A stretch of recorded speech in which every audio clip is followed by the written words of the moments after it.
The Rangers are up 3-0 in the best-of-7 series, and the Blackhawks have struggled to stay with them in all 3 games. Tonight, Game 4 coming up shortly. Can the Blackhawks keep this thing going tonight and force it to a Game 5 and 6? Hi, everyone. TSibs with you. Joining me tonight again, Pliskin and Cuban now with me tonight to help us call the games. Gentlemen, thanks for joining me again tonight, and it is going to be one hell of an uphill battle for the Blackhawks. And plus, we saw a lot of struggling from that team last night to try and get things going offensively, struggling on defense, losing puck battles all night. What if anything, I mean, you've had 24 hours to think about this. What, if anything, is Chicago, should they have been talking about yesterday or even today to get ready for these games tonight? Puck battles and possession. Those are the big things. They need to start winning battles in the corners. They got to get. They got to strip them. They got to start getting the puck back, controlling it, getting into the zone, controlling it into the offensive zone. Try to keep their distance from the defensive players instead of trying to go through them. Mm-hmm. Cycling around, hitting the D. Shots on net's a big thing. They got to get more dumps. They're not getting through the blue line. They got to use that dump utility, and they got to be on the same page. They can't find those holes in the ice and expect it to miraculously come back to them. They have to toss it where their players are going to be. You got a chance to watch all the games now, Cuban. What was your take on what happened in this one?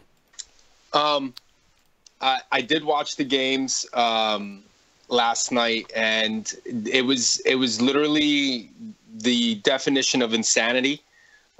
When you're doing the same thing over and over again, expecting a different result. And Chicago just continued to do the same thing over and over and just didn't get the same result. And it didn't change until about Game 3, the first 2 periods there. They changed their offensive lines, and these guys did more of what you need to do against a team that plays the blue line like the Rangers, and that's dump and shoot. And they hung in there for about a good 2 periods, and then they kind of got sloppy on the defensive end, got behind in goals, and had to get away from what they were trying to do there, and then the game got away from them. And you obviously you got a chance to watch what the Rangers were able to do in this game last night, and really, just had command, great passing, finding the lanes. Chicago really just trying desperately to stop the passing, but got so stretched out because of how far out they were able to spread, the Rangers, that is, and enable their guys to make some room on the ice for each other. How do you wind up doing that when you've got guys like the Rangers who are able to pass the puck accurately, control the puck well? What do you do to try and stop the passing lanes when they're in your zone?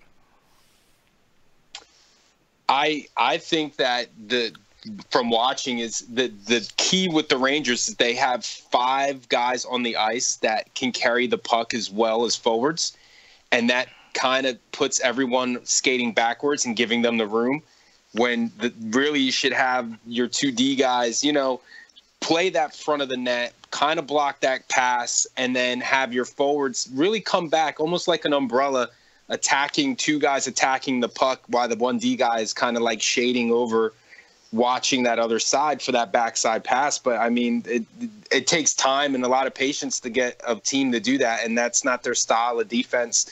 Obviously, they were comfortable letting them skate in, and then it burned them because they weren't attacking the puck. And for them to change up, I really think they just need to start collapsing down and just blocking everything in front of the net and getting their D guys involved in carrying the puck, which I don't see outside of Stud, those Chow or Tree being able to do.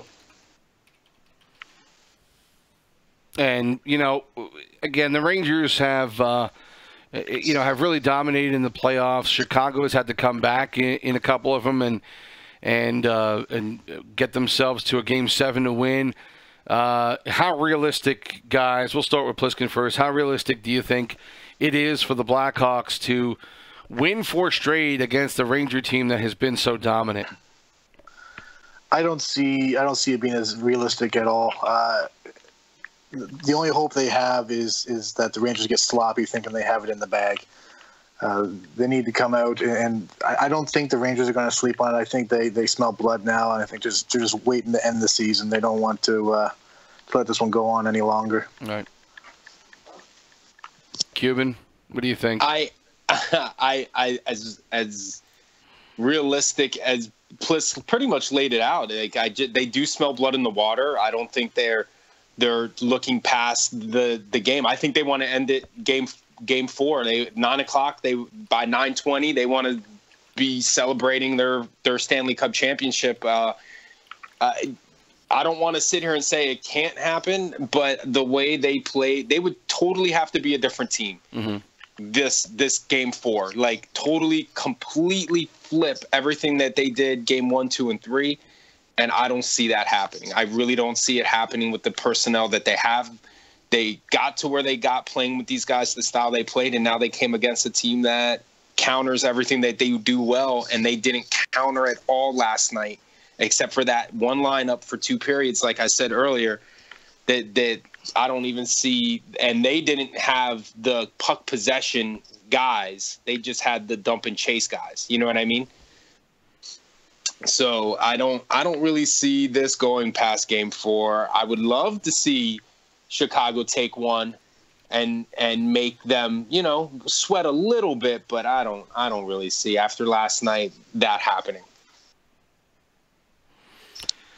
The guys are getting ready, close to getting into the DR, and so hopefully we'll get this game underway in a few minutes. Let's get your take a little bit on, Cuban. I talked to Pliskin a little bit last night about this season and about the competition and the game, and so while we're waiting, let me throw a few of these at you. First of all, let's just talk about season 26.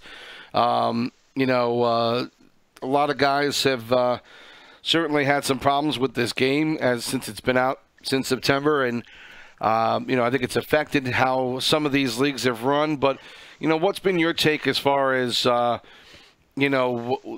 this season has gone? How well have guys adapted to the game, and do you think it's that much of an effect now what NHL 18 has done, and have guys adapted enough to it now where the quality of play is pretty good? It's almost like a rinse repeat. We'll rewind a year ago, and it was NHL 17. Everyone complained about 16. We played 17, and it was like, and it was the same heartache. But after the first season on 17, everyone settled in, and it's pretty much the same thing with 18. I mean, EA does a great job of hyping everyone up, and then they give you that beautiful beta that you play it for a week or 2 or 3 that they put it out there, and then all of a sudden 6-7 weeks later the game comes out and it's nothing. The beta was better when we played it for them than the game that came out. And season 26 was no different than the season, like I believe it was like 20 season 20 we had on 17. I mean, there's heartaches, there was growing pains. They gave us these great dekes and stuff for the offense, and then the first day of defense, they give us that great skill stick, and I'm a defenseman, so I loved it. And they said, everyone complained about how powerful the poke check was, and they immediately nerf it in a week, and they take away the greatest tool that they had. And I think ever since then they've been trying to fix things and tinker with things. They promote something and they fix it, and why even bother promoting it if you're just going to take it back? Yes, poke checks are overpowered, but with the amount of skilled forwards in this game and the puck possession as we see, and the puck pickup as we've seen in this game is so horrible. They take the one skill away from defense, and that really meant a little bit of sigh of relief, like, hey, at least I can try to get and angle this puck and poke it away from a guy. And now it's like 3 guys poke at one guy and he still may get the puck right back. It's ridiculous. I don't know. It's pretty much a broken record anymore with how it played out for season 26, on how the guys were just able to get puck bounces right back to them, and goalies being in great position. It's just typical EA at their finest. I really just can't believe that they got us once again with another edition of NHL. Yeah, and But the level of play now in SP in this season, how do you compare to, what you've seen in past seasons? What's your take on how things went this season? I think it was a lot of frustration for goalies. Outside of our, Jaddy, aka Vezzy, having his an amazing 80% save percentage, most guys are around the 75s, and that was really good. I mean, and it was a lot of not the goalie play, but yet just the puck physics and how the puck bounces on the goalies now, even though they're in position and they get sniped a lot quicker.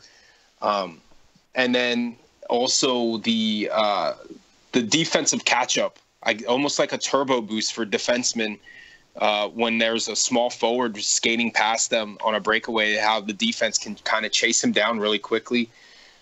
Seen a lot of opportunities lost on easy goals that way as well. But, I mean, offense thrived with the amount of goal scoring outside of Anaheim's defensive team shell that they've created and Vezzy's play and that. Most teams didn't play. I mean, I don't know what the average goal per game was, Plisk, but I think it was around 3 the way I was looking at it. Like, teams are giving up at least 3 goals a game.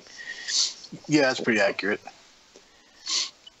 So, I just hope that, with the next update or so, they kind of help goalies out. I really want goalie play to become a little more solid with their positioning, because the guys are in position. They're just not getting this auto save that computer goalies get. Well, those, definitely, I think it's always been a bit of a problem where, a player gets really wide to the post, but if the goaltender isn't hugging it, the puck is still going in, where, it's kind of unrealistic that happens. You don't see that happen in the game. You see goaltenders in this game very well positioned, not right up against the post, and somehow the puck, sneaks through. That's one I think hasn't really been fixed in quite a few releases now. But just some of the bigger things that we've seen where, the fighting glitch and that kind of stuff, it's just been surprising that some of these big issues really haven't been cleaned up yet, and, we're still having to deal with it. I don't think it's been a big issue in too many, too many club games and elsewhere, but it can be a big problem, and I'm just surprised how long it's taking EA to address some of these things. Sibs, I know you play a lot of net. And so do you, Plisk. Like, how do you guys rate it as goalies? I mean, I rate it as a defenseman, obviously, but as you guys see it in net, like, do you feel the same way that I feel about how you guys are in position and you just give up these really lazy goals, even though you're perfectly fine and you're not moving, or am I crazy? No, you're 100% on that. It's disheartening. You can't, when you have a position that you've been playing for since the NHL 12, and then you just refuse to play it now because you just can't get the feel of it right. It's just you're in position, you get beat anyways. Pucks go off of you, up over your shoulder, and in through your 5-hole, over your shoulder. You're cutting across the ice, shooting it opposite corner because you can't stop your momentum. There's so many things that it tears you. Well, we're hoping to get to the game soon. I see the guys on the Rangers in the DR. They're searching, so hopefully we will see a game happen soon. For goaltender, it's, when the beta came out, I felt pretty good about it. I felt side-to-side movement was quicker. Which, with a lot of these wrap shots, you feel like you're taking forever to get there, and they're still behind the net putting it in, which is just odd how that still happens from time to time. I think the shooter has to be more skilled to be able to do that, but the goaltender has more speed, so I felt that was a good improvement.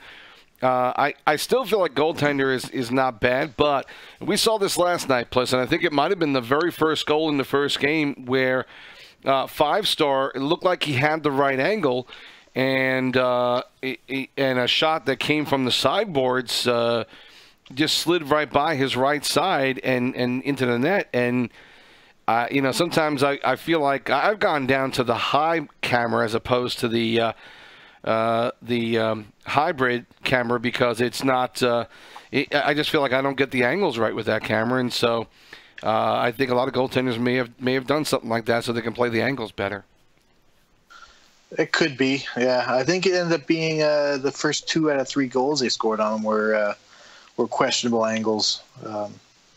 Yeah, I don't think there's. I think the game is more about blocked shots than goaltenders. Goaltenders they do have their moments. They are game changers, but I think between most goalies now it's what's in front of them. Well, everybody, as you see, is in the matchup room. It's Ransom, for whatever reason, waiting here. Maybe he's waiting for me to say that that I've got his stream. But we are all set and ready to go. We'll be getting this game underway in a few minutes here, and thankfully, interesting lineups. I'll tell you what. Yeah, and as you see, there was a lot of talk today about the Rangers trying to mix things up, do some different stuff. Cosmo was anticipated to be on the front line. But they decided to put him back on defense, and now you see Ransom up front with M Club and Stivvy. We saw Stivvy play some center last night while playing defense in a couple of other games. Cosmo and MX on the back end, and then Breezy now in goal for the first time in this series. You see Stoner Boy, Hardy, and Fish up front with Stud and 5-star on playing D. Tree of Life in goal tonight for this team. Interesting pick on my choice for Chicago having Tree and not Bundy, to be honest. I don't know if it's an availability thing, but that's an interesting move there. Yeah, I agree. I was expecting Bundy to be in that if Five was not. And we will get underway here shortly as the face-off about to occur. Stoner and Stivvy. The Rangers win the face-off and start out here. Game 4 underway.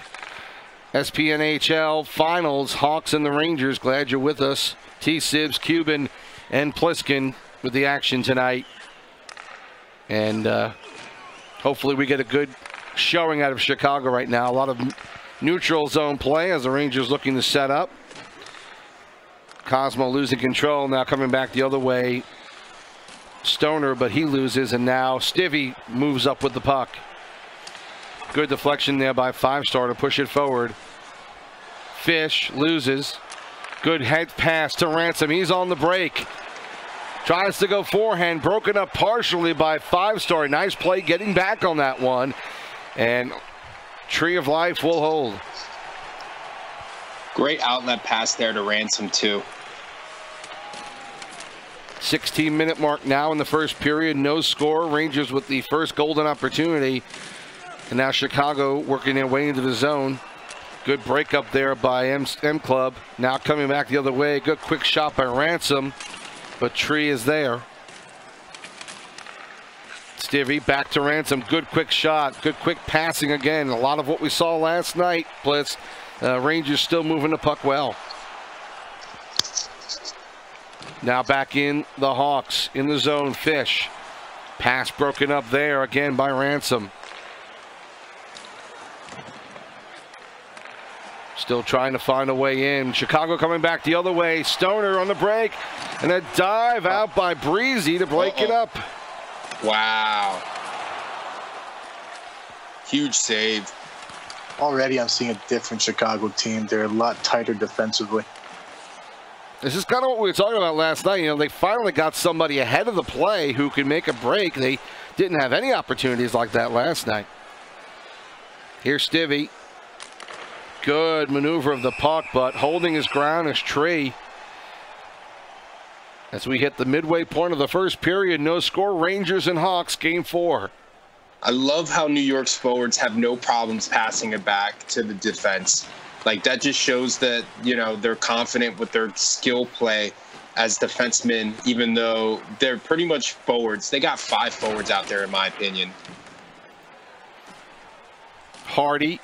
First time moving up with the puck, gets it in front across the zone there between the circles, but no dice. Stivvy now coming up with it, gets past the defense.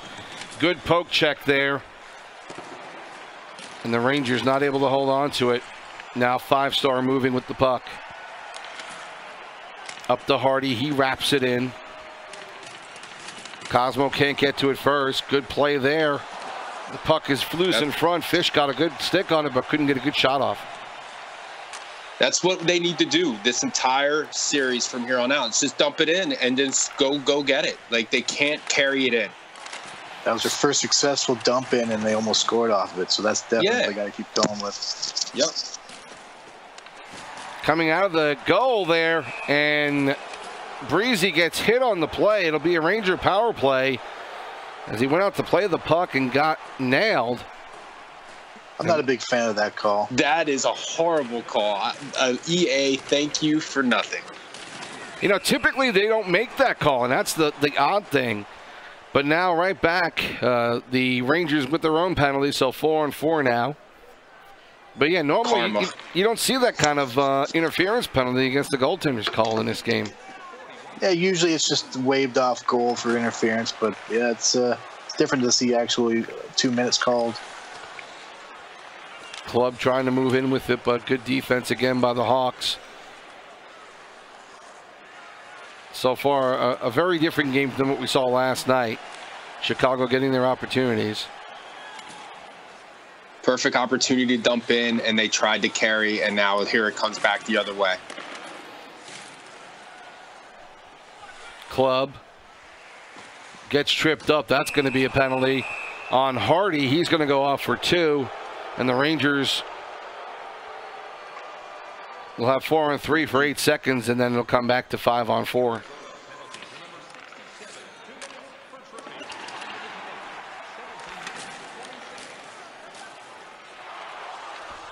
Ransom looking for an outlet. Given some room to maneuver, loses the puck, and now poked away and taken by 5-star. Definitely see a difference with him. Granted, he was great in net all 3 games, regardless of the score, but big difference with him playing defense versus playing net. Another good opportunity for the Rangers in front, but M Club could not connect. As we get down to the 1-minute mark here in the first period, Rangers power play is over in 15 seconds. Good pass in front, but a good save. It's a hell of a pass by Fisher to Stoner Boy, but he could not get a good enough shot on net, and Breezy was there to make the play. 30 seconds now left. Rangers controlling, get it out of their own zone. This is Fisher. definitely the Game 7 Hawks that we've been seeing all playoffs. Finally, puck taken out of the zone by MX, and as you see, 5 shots on goal for the Rangers, 2 for Chicago. Rangers still a good lead on time of attack. But it's Arizona similar. definitely stepping it up. I mean, they had 1 minute and 30 seconds, I think, in just one game last night, and already got 1 minute in this one.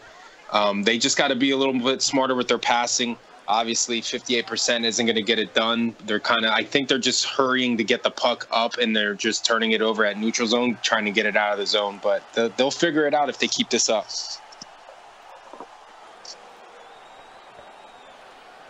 We start the second with no score here after 1. Chicago win or go home at this point. And they come in on the face-off. Good quick pass and shot blocked by Cosmo. Now Club comes out. Ransom offside on the play.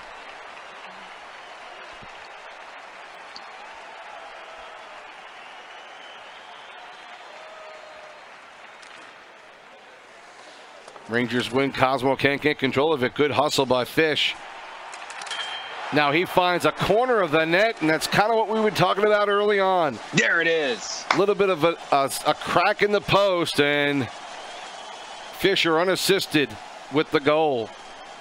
I was just going to say he needs to shoot that there, and he did. Like, don't hesitate. Don't look for the pass, or just shoot it. Just put it on net, and that was a great job by Fish there.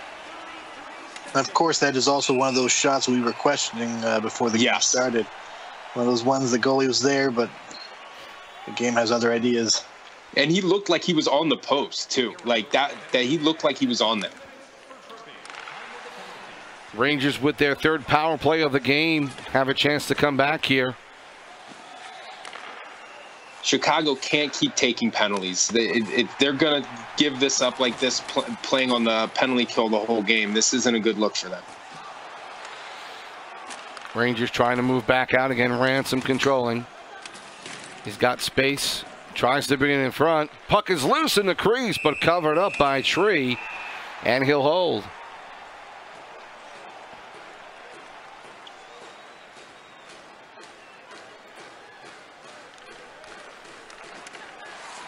Face off, won by Chicago. They are able to get it out. Rangers starting back up again. Club. But again, Ransom offside on the left side. Slowing the Rangers down. Maybe a little anxious I think they got to stop something. winning it back to Cosmo. He looks a little bit lost back there every time they win him the face-off. Now moving forward, his Club tries to get something going there. Giving a little bit of an issue with the feed here, so now it's back. Stivvy. We are approaching the 15-minute mark here in the second. Chicago with the 1-0 lead. Pass broken up in front. Rangers still fighting for it. Stivvy tries to get it back to the point to Cosmo, but he's not able to do anything with it. I think actually that's Mixter. Good defense by Chicago to break it up. Now they come back the other way. Teams are at full strength.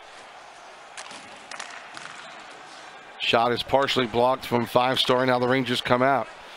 Good defensive transitional play by Chicago, stopping a lot of offense here. Ooh, high risk. Fisher gets it back to the point. Pass broken up by Club. Now up to Stivvy. Almost on the break, but could not fully get it. Now gets the puck back. Hitting back by Studward. Club is down. Pass again broken up. 5-stars. Played some nice defense on that right side. And puck is out again as the Rangers start up halfway through this second period. Still in 1-0 Chicago. Another offside call for the Rangers. Arizona's doing a great job defensively this game, but they still got to be a little bit smarter on their outlet passes. Pass it to a guy closer to him instead of looking for that breakout pass. Stivvy immediately met by 3 guys and not able to get anything going with that puck. Tried to get a lead out there for Fisher, but was not able to, and now it's an offside, icing call, on the Hawks.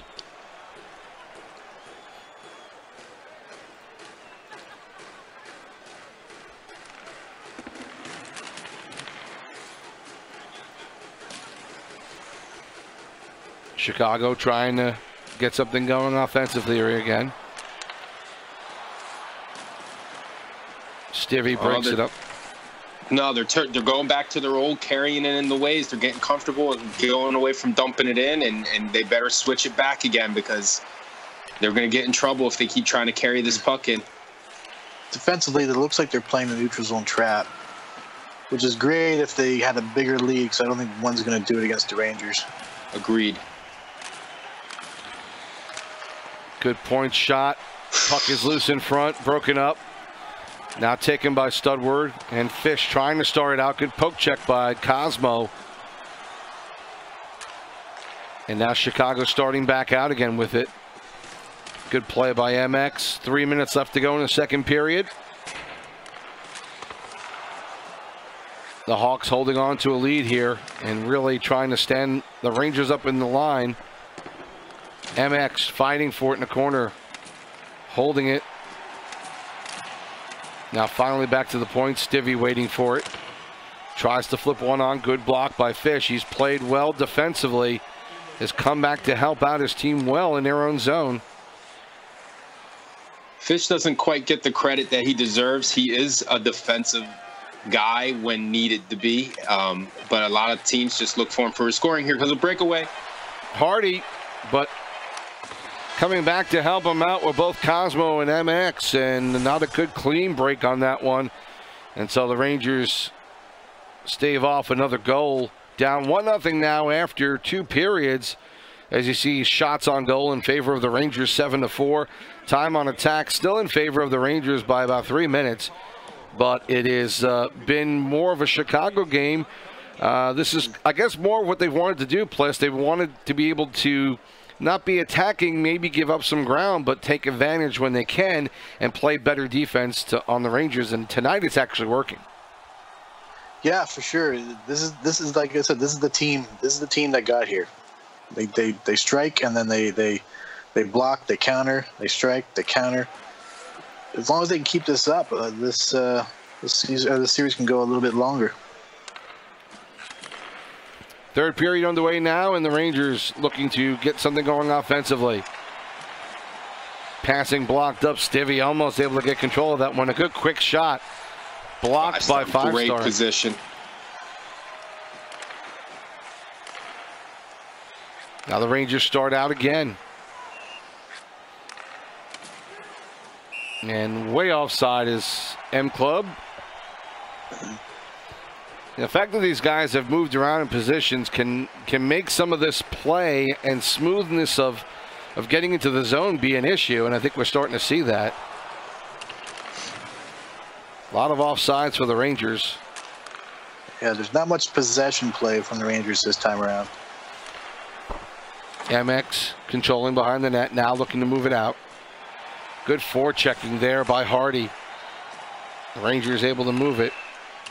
And look how Chicago swarms to the puck.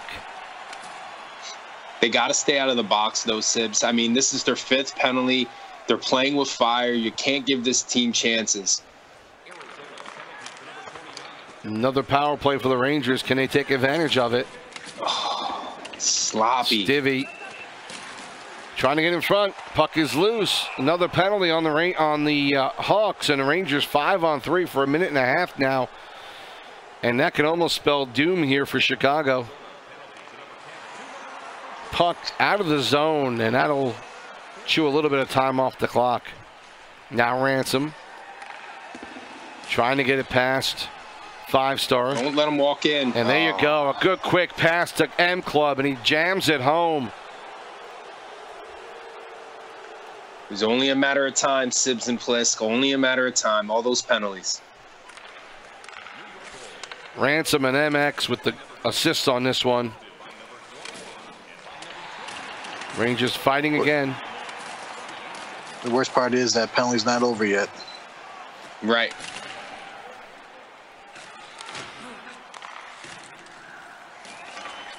Rangers starting to look a little bit slippery. They're trying to draw another penalty if they can. Still trying to get something going in front. Still able to hold on to it through all this. And now finally Chicago able to help him get it out. And another penalty for the Hawks, and the Rangers again back on the power play.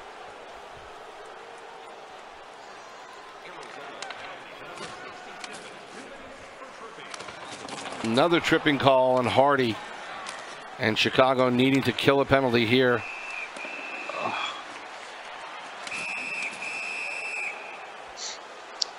Another penalty. Another 5-on-3 for the Rangers, and we know what happened last time when they had this much time with a 2-man advantage. Their only hope is that the Rangers get crazy and draw a penalty to bring it back to 4-3 men on the ice, but it doesn't look like that. Ooh, quick pass. Missed. Nice pass in front for Club, and now puck out of the zone. Cosmo couldn't keep it in. 40 seconds left to go in the 5-on-3. And Chicago able to flip it out.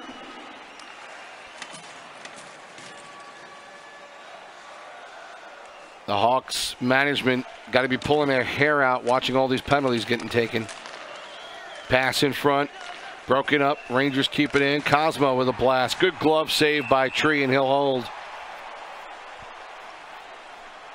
I have been impressed with Tree tonight. It's really the first time I'm seeing him play net, and he's been solid. Certainly the first time in the playoffs, I believe he's played net.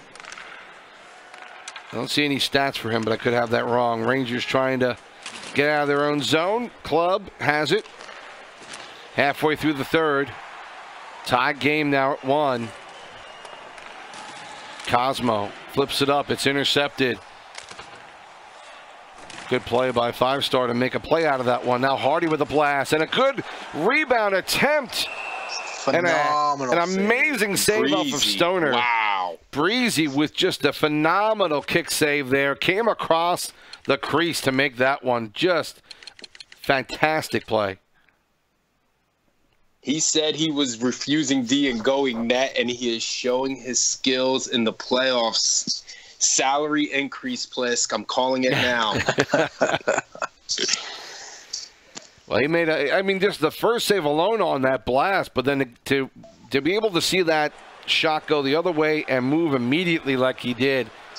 Great lateral movement by Breezy on that one. Keeps this one at 1-1. That may have been a game-winning save. Another shot, blocker deflection. MX controlling, getting it out. Club gets hit, not fully stopped. Rangers still trying to control. Ransom gets it up to Stivvy.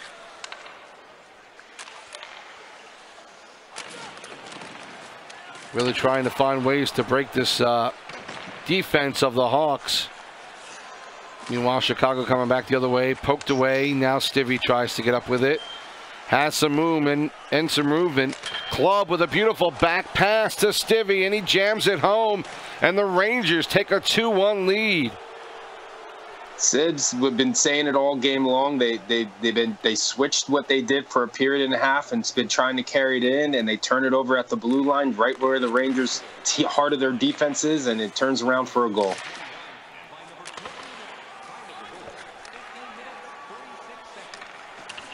Now the Rangers trying to play a little more defensively. Good opportunity there. Shot by Fisher and good save again by Breezy.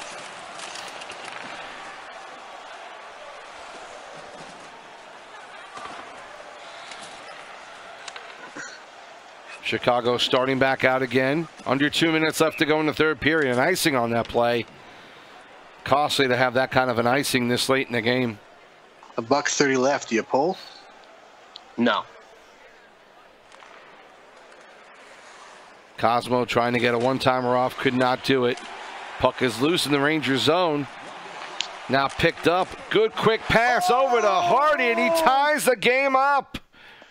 Wow. What a pass. New York got sloppy. Just not able to control the puck in their own zone, and just that quickly, it was Fish, I believe, getting a pass over to Hardy, finding him open. Yes, it was. Clutch. Goal here at 19:03 of the third period, tying it up, and I think this is easily the best game we've seen in this series. A pretty well-fought one. Not much Breezy can do on that play.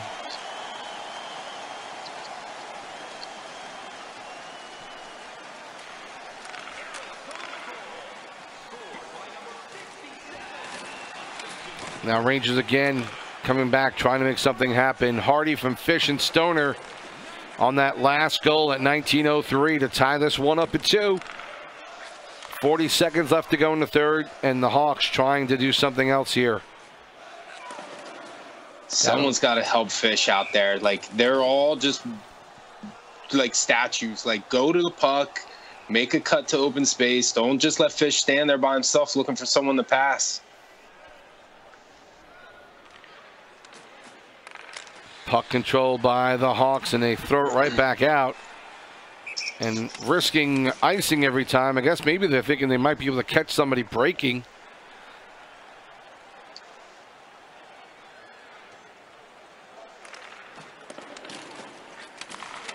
And the Hawks win the faceoff. Now back on the other side. Good pass out to Fish. And a good poke check by MX. Now a shot on goal. Good blocker save. Puck is loose behind the net.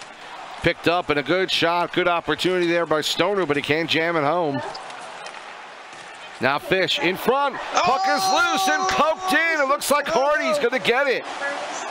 Unbelievable play. Puck Great possession. time to big time forecheck puck possession. That was great play. They're winning. They're fighting hard. They're winning battles, and that's what you got to do. Wonderful. I think this Cosmo on defense experiment ended a little bit tough for them. I don't see Cosmo playing defense game 5, guys. Just the orange skin. Fish with the second goal of the game, to go with an assist, to go with the tremendous defensive play, and you got to give him the player of the game in this one. He is a big reason why this game turned out the way it did. Shots on goal, 12 apiece, as you see, and that was, a tremendous effort by Chicago in the third period to come back. Certainly time on attack in favor of the Rangers, but good passing. They increased their passing percentage as the game went on. Took a lot of penalties. Look at that, 14 penalty minutes. Still able to overcome that and take this game 4 and keeping themselves alive. And really, guys, to me, Fish just played a tremendous game. Obviously good on getting opportunities going, but played great back in his own zone. Yeah, Fish and Tree of Life, those two are my top stars for this game. But look at that, 12 shots. That is all first 3 games put together. Well, definitely, time of possession is going to be skewed when you're in the penalty box for 14 minutes. And then for the Rangers, I mean, you got 8 opportunities to blow this game wide open and walk out of here with a cup, and instead you miss out on 7 of those. You not only that, you give up a late goal with 4 seconds left when it was tied, and now there's a little bit of momentum. Now you got to be scared a little bit. I mean, obviously this team's not too nervous. I mean, they've dominated this series. Even that game, they were pretty dominant, just weren't cashing in. But, I mean, that's some momentum there for Chicago. I'd be scared a little bit about that outcome if I was New York. Well, the scoring was 0 after the first period, and it was the Hawks who broke it finally in the second period with Fish, an unassisted goal and a nice defensive play in the offensive zone, and putting it home at 1:33 of the second to make it 1-0. It was the third period when the Rangers got on the board and tying it up at 5:38. M Club from Ransom and MX to tie it up at 1. And then a little bit later on at 15:46, Stivvy with a nice play, a good pass from Club, jams it home, making it 2-0 the Rangers. And the Hawks at 19:03, great passing, good hustle by Fish and Stoner. They get the assists as Hardy gets the goal to make it 2-2. And then again, 4 seconds left to go in this game. Good hustle, nice play all around, and Fish found himself open to put a rebound home and put this game at a 3-2 Hawks victory. Clubs are getting ready to start up another game shortly, but for all the tentative play I think we might have saw early in the first couple of periods, both teams finally opened it up in the third period, and we saw more of what the offensive capabilities were of these two teams. But, the Hawks finally found some balance here, Pliskin, where they were able to play good defense and get something offensively going. They're spreading out their players a little bit more, and it's really been helping them out. Yeah, for sure. That's everything they needed to do. So hopefully it's not too little too late, and they can keep going with this momentum. I don't know. I think if the Rangers come back with the same lineup, they're going to have some trouble. I guess the real test will be when they switch it back to what they're winning with. Supposedly they're going to go back with Cosmo and net, and Breezy and MX back on defense, Ransom, Stivvy, and M Club up front. So we'll see if that's what actually happens. It looks like Tree of Life is supposed to be in for this game in goal as well. And I tell you what, if these lineups come up, it'll be really interesting to see the play and the passing in this game.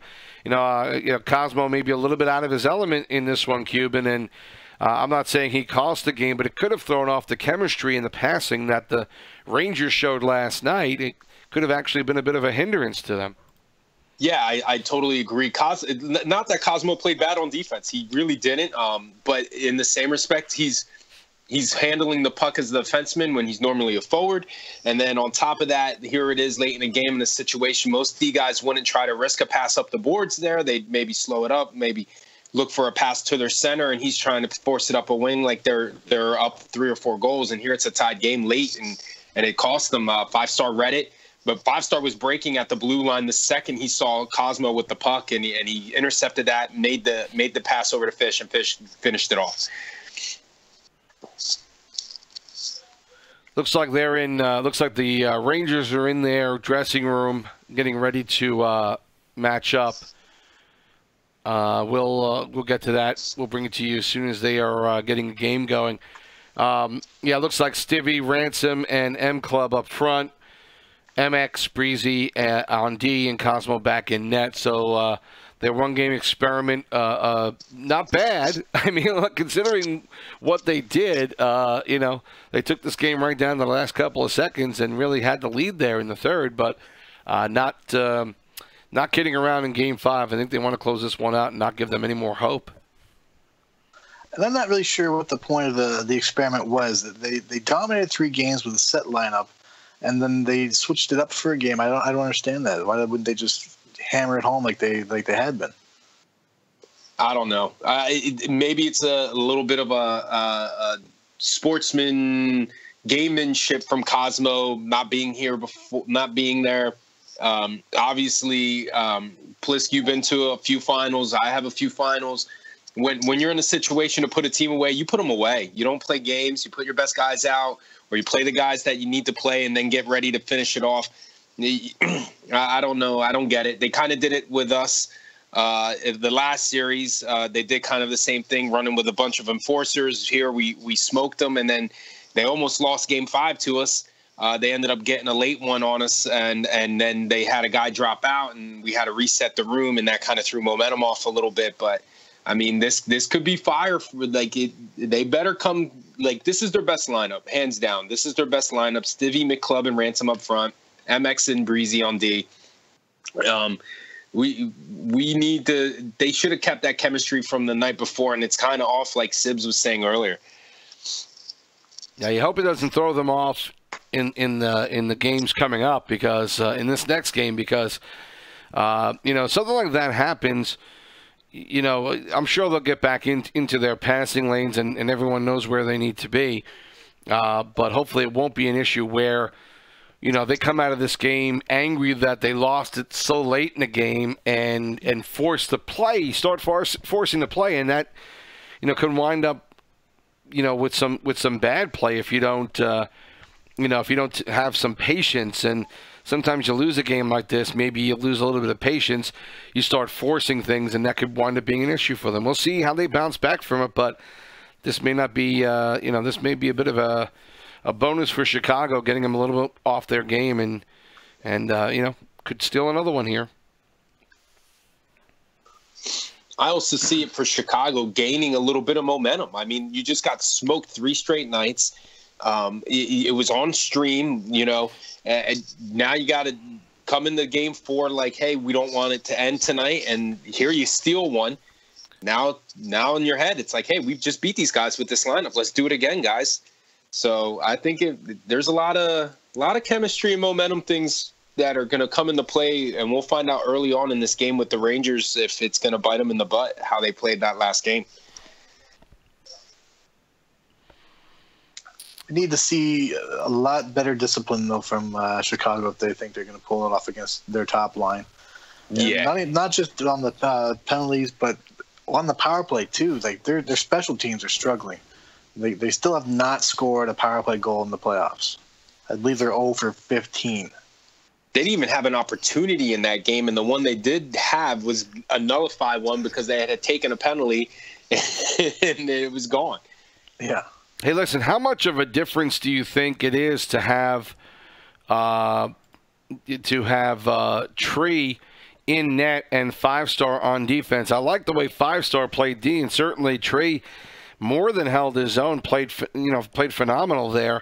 Is that enough of a help on defense to look like in this game, in this past game, it certainly was a big deal. They were able to really hold off the Rangers front line from really getting a good penetration in there. Is that maybe a big difference for the Blackhawks to have 5-star on D and Tree in net? For sure. 5-star is an intelligent, skilled player. I mean, you can put him in net, but it takes away from the skater potential. You can basically, the way they play as a team, you can have anybody in net and have the same results. What you need to change is have hockey IQ on the ice. I think he can bring that to them very easily. And he's playing defensive. He's smart, but he can also he's a utility player. He can go up front. He can play. Yeah, he's comfortable with the puck. That's where I was going to go with that. When he has I love Chow to death, and he's a great defenseman, but he's not real comfortable with the puck. Where 5 gives them that capability, like you just seen there. Like Chow would have never pinched. He would have stayed back at the blue, let them get the puck, and then we would have been looking at overtime. 5 thinking aggressively because he does have that IQ, like Plisk was saying, and he's comfortable with getting the puck as a defenseman. He charges up, gets the puck, makes a play, and then all of a sudden now we're looking at Game 5. Looks like Breezy's having a little bit of an issue with getting started up, so he's going to need a minute or two here. So it'll be a little bit of time before we get to this game. Momentum to me is everything. And when, what we saw last night were 3 games worth of the Rangers just getting better and better and better every game. And to the point where that last game, the time on attack was just ridiculous. And kind of good that the series stopped after last night because it might have given the Hawks a chance to regroup. Certainly the Rangers helped them in that first game by putting that lineup out, but, just the level of play and the it looked like probably the communication was better for them because they're still able to make defensive plays. They weren't chasing they weren't necessarily chasing around a lot. They were trying to keep the puck in a certain area and cut off passing lanes a bit, which they did better tonight than they did last night. But, I think, having that break and being able to come back tonight and play these games with a different mindset, and having time to even think about this, and you guys have done management, having time to even think about your lineup and say, maybe this is what we need to do and put 5-star out there. That you can do over a day. If you have to do it within a couple of minutes before the next game, maybe you don't make that move, and maybe they're done after 4 if 4 were played last night. But it looks like the Hawks actually took the time that they needed today and make up a lineup here that is giving the Rangers a lot more trouble up front than they had last night. Oh, definitely. Getting a chance to re-examine your setup and throw a few reps out on drop-ins or club, just get that feeling going, see where you can improve in areas and work those issues out of your system. That's huge for Chicago. Now they got a win on their back and they got the monkey's gone. The monkey's off their back. They're able to believe that they can do it now. Whereas before, if they did keep going last night, they were already done. They didn't think they had anything in it, and they were just running through the motions at that point. Yeah, I think 5 Point listened. I'm pretty sure Fish and 5-Star came to him after that game with their suggestions. He looked at everything. And evaluated what happened, and he came out and said, I think it'd be best if Stud and 5-Star would be on defense because our defense struggled a bit, and now that entire game defensively they had 3 guys coming in on the guys with the puck. There wasn't just that space that they had carrying the puck in the zone the entire game that they had those first 3 games.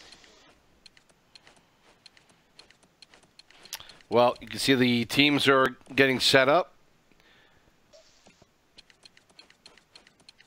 And it looks like Ransom was having some fun by putting the Arizona jerseys out there. And Chicago's very superstitious. They wear the Arizona jerseys because they think it gives them a special power, and so far it has. They've gone 7 games twice by switching over the Arizona jerseys, and now they're back in this series. They put up the Toronto jerseys once last night, didn't they? Yes. Tampa Bay, I think it was. I think the Lightning. Forgot to switch. Oh, it was the Lightning. Yeah. Okay. Well, at least we know who they are, so not a problem. This game getting underway here, Game 5. Glad you guys are here with us. TSibs, Cuban and Pliskin calling the action here as Game 5 is about ready to get underway. A nice late victory, 3-2 victory for the Blackhawks to bring this to 3-1, and they look to keep on their winning ways and keep this series going as we're getting ready to kick off here on the face-off. I expect a fast start from New York. They're going to want to get on the board real quick and real often in this first period to just set that tone and let Chicago know, like, hey, that last one was a fluke. We're here. This is our cup. We're coming to get it. MX trying to get a pass, Breezy trying to get a pass up, but now broken up and taken back by Hardy. Flips one in front. Cosmo with the save. Now the Rangers come up. We talked a little bit about this last night, Pliskin, with Cosmo in net. They need to flip the puck on goal a lot more. Coming back the other way, Fish. Offside, Hardy a little bit ahead of the puck. Cosmo's a pretty good goaltender, but if you pepper him enough, he's going to start moving a lot in net, and that's what gets him in trouble.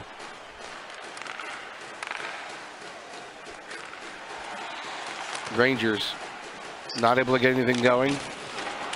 Stoner flips it in. Yeah, Cosmo has to cover it.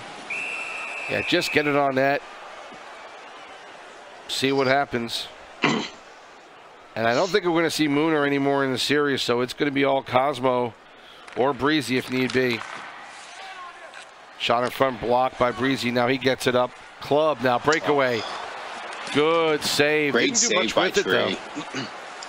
Yeah, it was a good pinching maneuver by the defense, too, to cut off any angles he could to beat around the goalie. Five needs to not be aggressive and go for that hit, though. He's got to sit back, let his help come over, and then pinch him.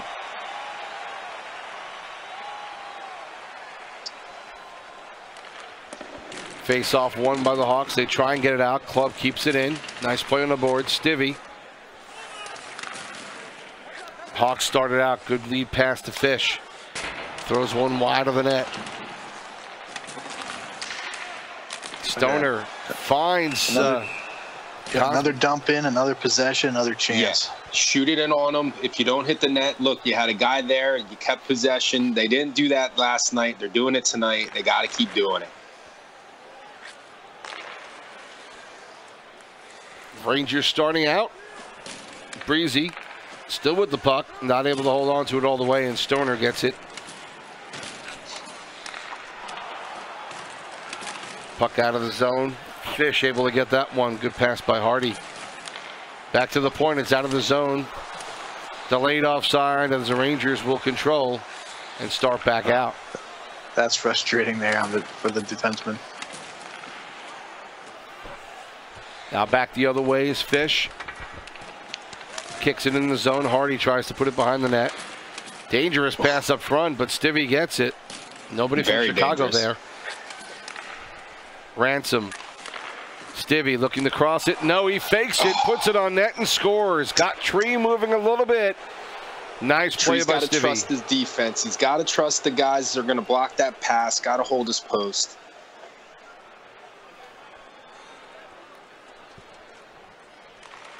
Stivvy from Ransom and Mix.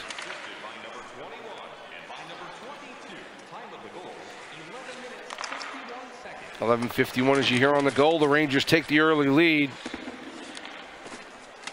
Good puck movement, and again, I think you get the right guys up front who know each other. They're going to move the puck a lot better. Pass in front. Stivvy tried to get it to Ransom for a quick one. Puck kept in again by Stivvy. Nice quick pass to Club, but Tree was there. He saw it all the way. Chicago needs to slow this down a little bit when they get the puck. Try to get that, shake off that goal.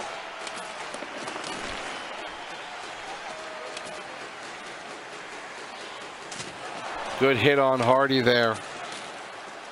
Coming out with it is Breezy. Stivvy jumping a little bit.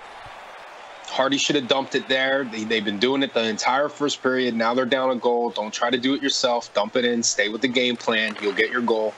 And that's the trouble with going down a goal. Once your plan looks to have failed, they want to adjust, but they got to fight that urge and keep going. Good screen shot. How that got through that crowd, I have no idea, but Breezy got it off. Good save by Tree. Breezy always does a great job on defense, shooting the puck low and it always finding a way on. Got to be ready for that. Stoner gets slapped with a stick. That's going to be a penalty on the Rangers. And here's an opportunity, a ran one on the power play for Chicago. Should I play the lotto tonight? Are we going to see a power play goal from Chicago, please? Oh, they need it. Again, 0 for 15. They're going to score. Now's the time. Puck cleared out of the zone. Get down to 2 minutes here in the first period. 1:20 on the power play. Good defensive play by Club, but still able to control it. Chicago Fish gets it across to Hardy, and he jams it home. They break that goose egg. Woo, I'm going to get me some scratch-offs.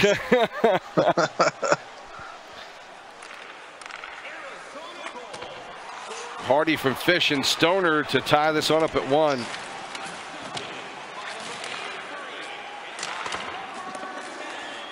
Great job by Fish there, too, on the power play. Just holding the puck, waiting for his guy to get open. Now coming back the other way, quick outlet for Fish, but he's not able to get to it. Gets a pass off and a good last-second shot by Stoner. Great awareness. Again, right back to the dumping it in, chasing the puck down. It's you can't carry it in on these guys. Stoner from Fish at 19:59, putting Chicago ahead, and you wonder if the Rangers are starting to worry about how this is shaping up in this game.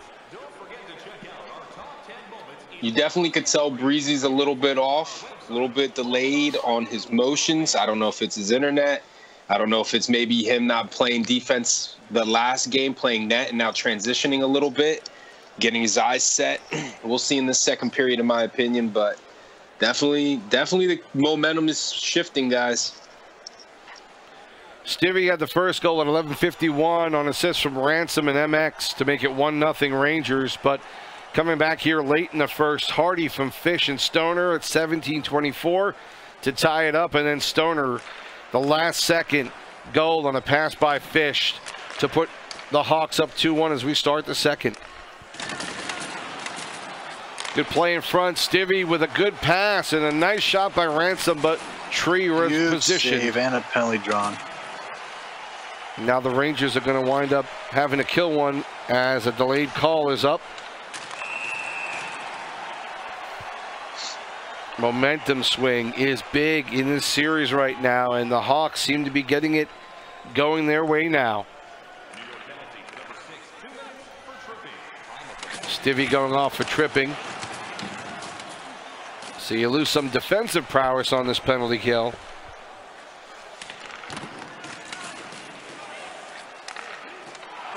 Puck knocked off of Stoner's stick, and MX clears. Stud. I think they need to start trying to shoot it in on this power play. They keep trying to carry it in, and it's not working. Shoot it in on net and crash the net. Rangers are killing it by keeping it in the zone, then finally gets out. MX could not keep it in. 28 left on the power play for Chicago. Puck going right past the defenseman, and a tripping call is not going to be made. The Rangers are going to have to kill off 2. 11 seconds left to go now on the first penalty, so a 5-on-3 for Chicago. Bit of a gift to Chicago from EA there. Big time. Club controls. Now Breezy in front to Stevie. Little trouble trying to get that one off quickly. And Tree was there.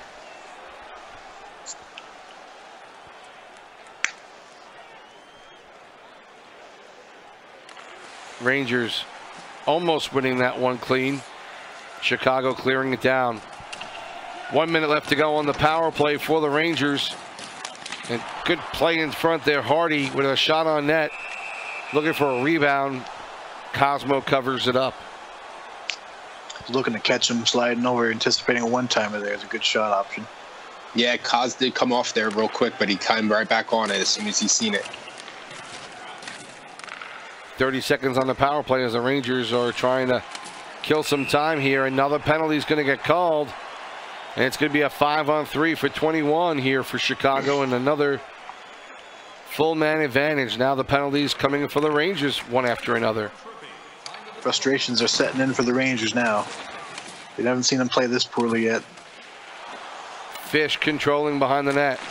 Gets it out to Hardy, and a good glove save. Looked like Cosmo may have had a problem getting back to the left side, but is he able to stop that one at the last second? Nice pass, great save by Kaz. I think that little delay, I think he had to kick it to his stick, but that delay gave Kaz a chance to get in position for that one. Club looking to find somebody in front. These wingers need to come down and hit this guy. They're giving him too much space. Two guys standing in front of him. Should be two guys on him. There we go. And now now you got Club. a power play. You got an extra man to go get him. There's no reason for him to be ballerina in their own end.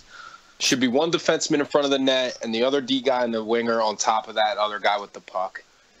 Studward was able to get in there and finally knock it off his stick, and then Club trying to get it back, poked him in the face with it, and now the Rangers are going to have another penalty to kill as Club's going to go off for high sticking.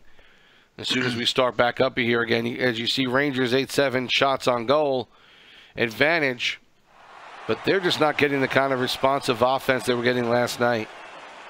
That also says a lot about the Rangers forwards and how intimidating they are. For nobody wants to pressure them. They want to give them their space and kind of, play defensively against them instead of attacking. Breezy clearing it down. Bit of a forced pass there. They didn't need to make that cross crease. They should have just held it there, kicked it back to the defense. Rangers killing some time here. Under a minute left to go in the power play for Chicago. Stoner kicks it in. Now is there to forecheck. Very aggressive play by Stoner.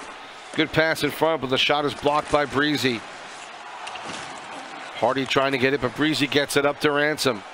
He's got Stivvy going ahead of him. Gets knocked off the puck. Good defensive play there again by Stoner. Breezy up to Ransom. Stivvy knocked off the puck well there by 5-star. Puck loose in the Chicago zone. Back to the point. Shot by Mixter is not quite hard enough. Good save by Tree. Now Chicago the other way.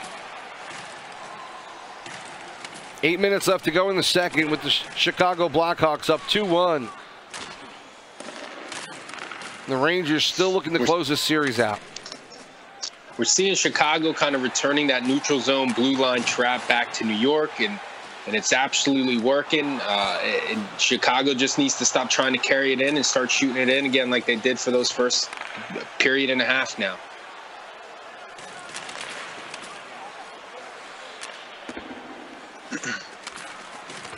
Behind the net, Ransom and Club trying to fight for it. Studward comes out with it, tries to get up to Fish, but it's broken up there by MX. Good defensive help there. In the zone, good pass out front. Dangerous play there. But Chicago able to come out with it.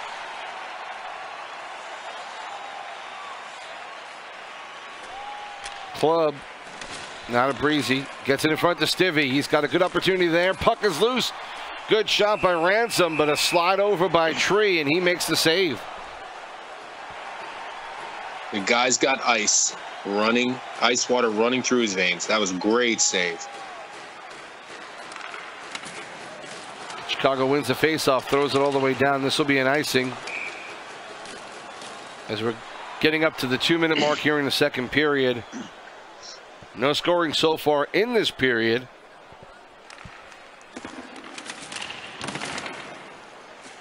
And the Hawks start out. Now back the other way, Club. Throws it in front. I think he was expecting someone to break. Puck is loose. Shot on there. Nice one by Ransom, but couldn't connect. Now he's controlling. Moves in front. Shot on net. Good play. Good shot. Rebound there by Club. Not able to get it on, and covered up now by Tree. And now the puck is loose. Goal. Poked in, but it gets waved off. Did he try to pass kick it out? in or interference? It looked like he tried to pass at the end of the period. That could cost him here. I'm not sure what they're calling. Yeah, they're going to wave it off. I think they're going to say that Ransom bumped him, but wasn't much of a bump. Lucky break for the Hawks. Big time lucky. They just gave away all that momentum they gave through that entire second period in 4.6 seconds. A lot of goaltenders like to do that to keep the play moving, to stop the faceoff, but it's got to be clear enough where you feel like you can do that, and it's not going to be a dangerous play, and it almost cost them there. Well, the Rangers certainly getting their opportunities offensively, but the Blackhawks had a couple of chances that they took advantage of, and that's been the key so far in these two games. The Hawks have been able to get an opportunity and capitalize on it. The Rangers are playing very good hockey, just not being able to move the puck nearly as well as they did last night and finishing off the play. I mean, they're getting movement on the outsides, guys, along the boards, back to the point, but they are not able to get that puck inside like they were doing last night. It's all about positioning. The Hawks are blocking shots everywhere. They're collapsing. They're staying in front of the goalie. They're giving them extra help. They could use a little more pressure on those wingers, but I think what they're doing is working. It's almost like they're lulling them into a certain spot, and they're coming in there. They're being more aggressive to them once they get inside that slot. Yeah, exactly. You're keeping shots to the outside. Those are, child's play for goaltenders. They'll take those all day. Puck flipped over the boards, out of play. Face-off will be just outside of the Rangers zone. You saw after two periods, shots on goal, the Rangers ahead 14-7. They're getting their chances. Just not able to finish them. And they start back up again. Stivvy trying to get up front for Club, but again, Chicago's defense is able to get back there and clog up the middle. Surprised that one was waved off. Same. Thought it was icing. Rangers needing to regroup on a clear.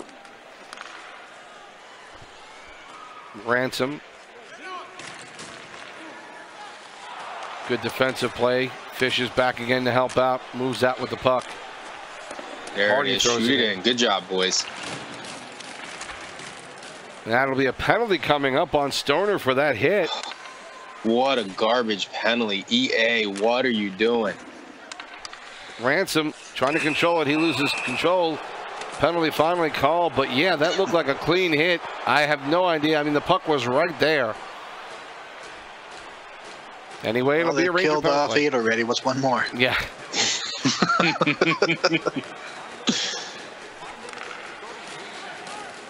Ransom gets it over to MX. Moving the puck around. Could not find his man. And Breezy can't keep it in. Good heads-up play, though, to prevent the turnover. Stivvy. He gets tripped up, and another penalty on Chicago for 55 I don't understand now. why he's poke checking at neutral zone right there.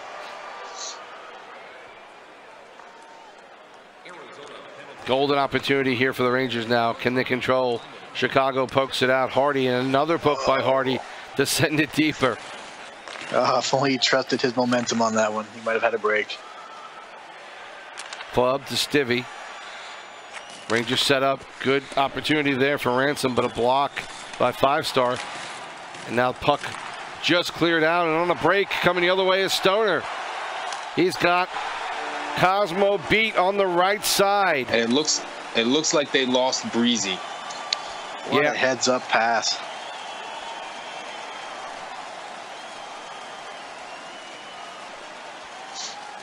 Lucky break for Chicago, catching Stoner coming out of the box. Great finish by Stoner.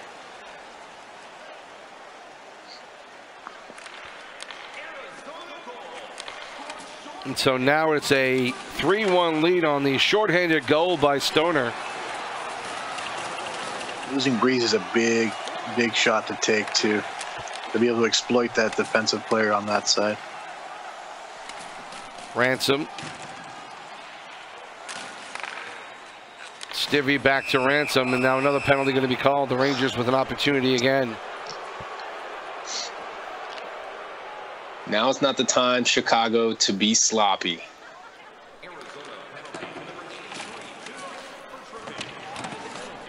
Ransom.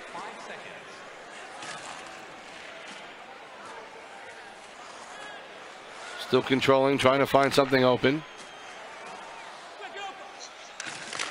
Ransom gets the pass back from Mixter, and he's able to get a shot off, but good glove save by Tree.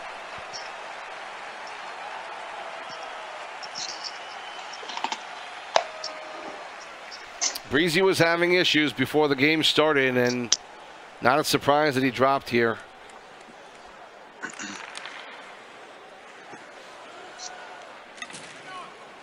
He didn't seem to be struggling. I wonder if his connection had any effect on his gameplay. Maybe it had something to do with why the score is the way it is. Definitely could have. Yeah. Here's the problem I see now with the Rangers is that they get a shot on goal from Mixter. I don't think they're going to try to include their compy defenseman now. And everyone's going to call for the puck, and you're going to get passes like that. You've effectively taken a man out of the play now if you don't include him. Stivvy trying to get It's in a weird front. mentality some players get where the AI just doesn't count as a player. Deflection in front, a couple of slaps at it, but Tree was able to hold him off. Stivvy now gets it over to Ransom, and a good save by Tree. Lightning saves. Tree is on fire. Much as the offense has improved this game, the fact that he's stopping these big chances when he has a chance is a huge key to this game for them.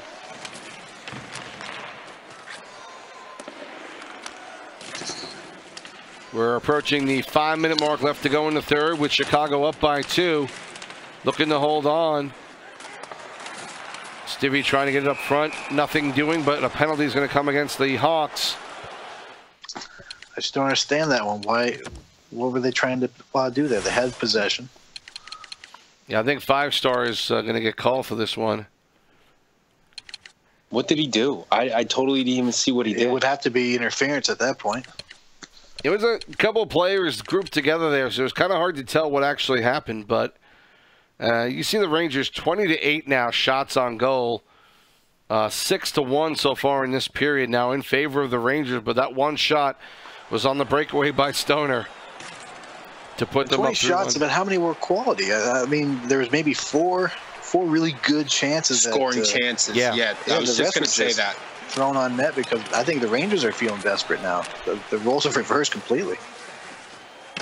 Stoner killing time, spinning around. Now finally the Rangers come out with it. Ransom. Stivvy finally gets it in front. Another shot blocked, and finally Mixter gets one on. Now the puck almost cleared out, but kept in. Good passing there. Ransom just could not get the shot off, but a good play by Stivvy to get it to him. Now finally clear it out as the Ranger power play is almost finished here. You think a power play might be an advantage for Chicago at this point, or a penalty kill, being able to get rid of the puck so easily? I think the penalty kill's the bigger advantage. They get to clear the puck. It doesn't stop the clock. Pass in front. Good play there by 5-star to break it up. Now Fish trying to get something going back the other way. Pass out front to Hardy. Can't connect. Fish gets it back. Good control. Looking to set up Hardy. Couldn't get a pass off, and now puck is launched out. Great look, but a second too late, I think.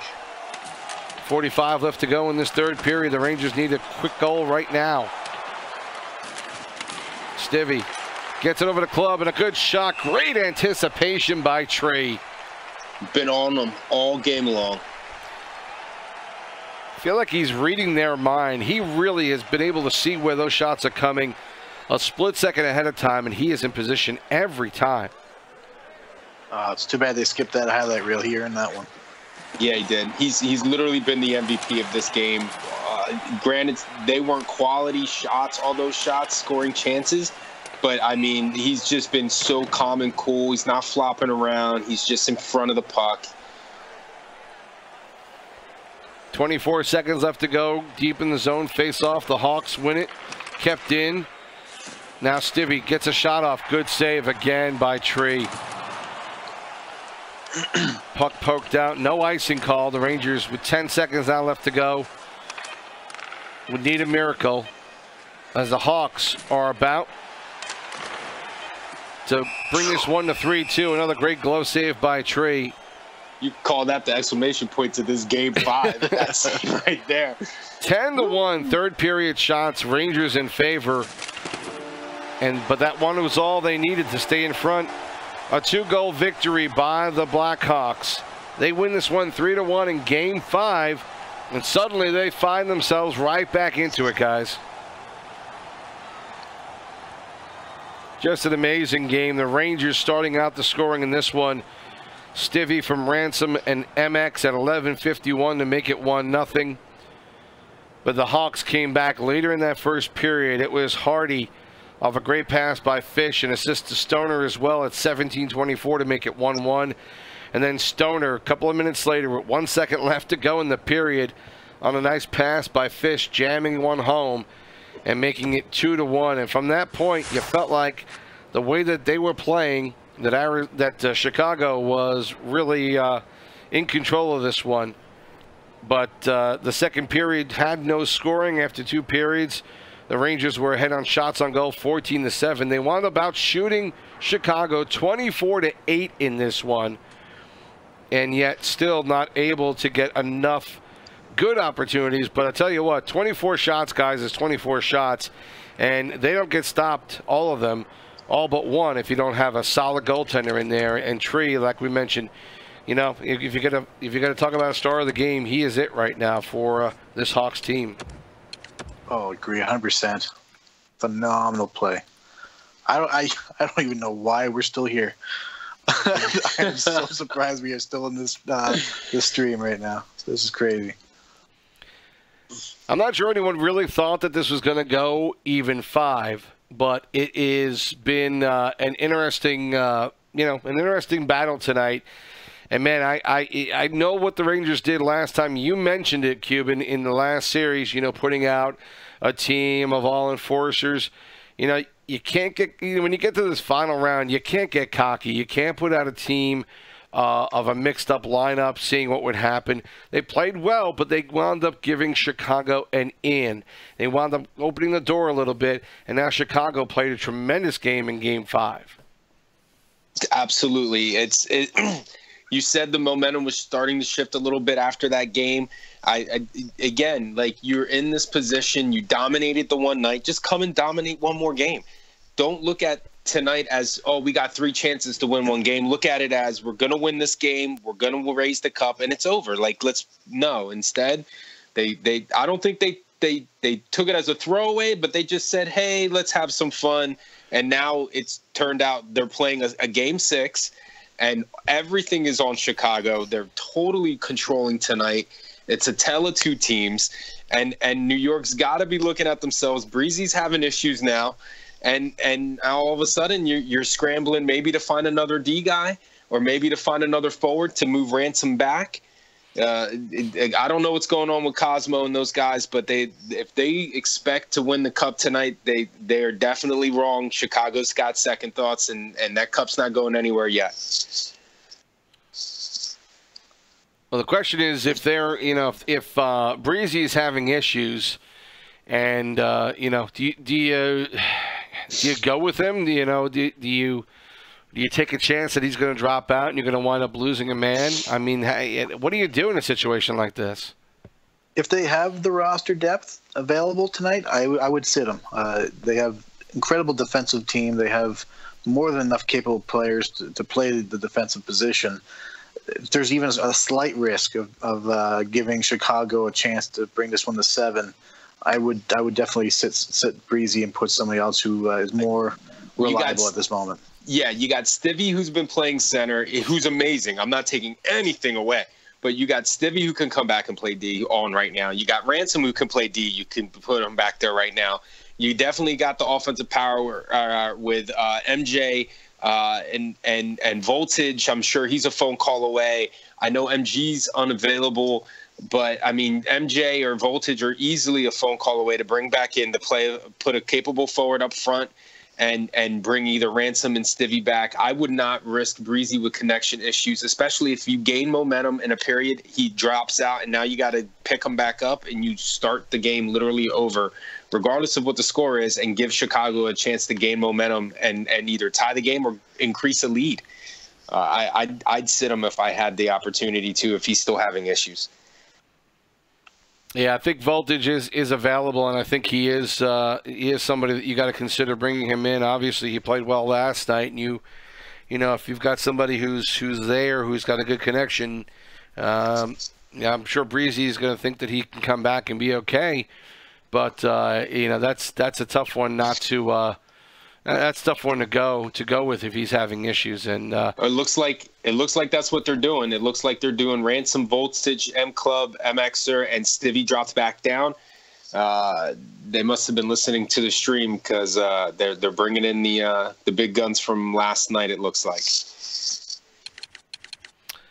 Yeah, and as you say that, they're getting into the locker room as we speak now for Game 6. Yeah, Ransom at center. They're dropping Stivvy back to defense. So make sure that we get this all lined up properly here. But yeah, Ransom at center, Voltage on the left, M Club on the right, MX left D, Stivvy on right D, and Cosmo back in the net. And the Rangers got to be rattled at this point too. You came in here expecting a quick night, and here you are fighting for your life. It's got to be weighing on them. They've taken their almost Titanic list. They're about to do a Golden State from 2 years ago, being up 3-0 on Cleveland and giving up 4 in a row. Here they are about to do the same thing right now, about to get this series tied if they don't get their stuff together going into this Game 6.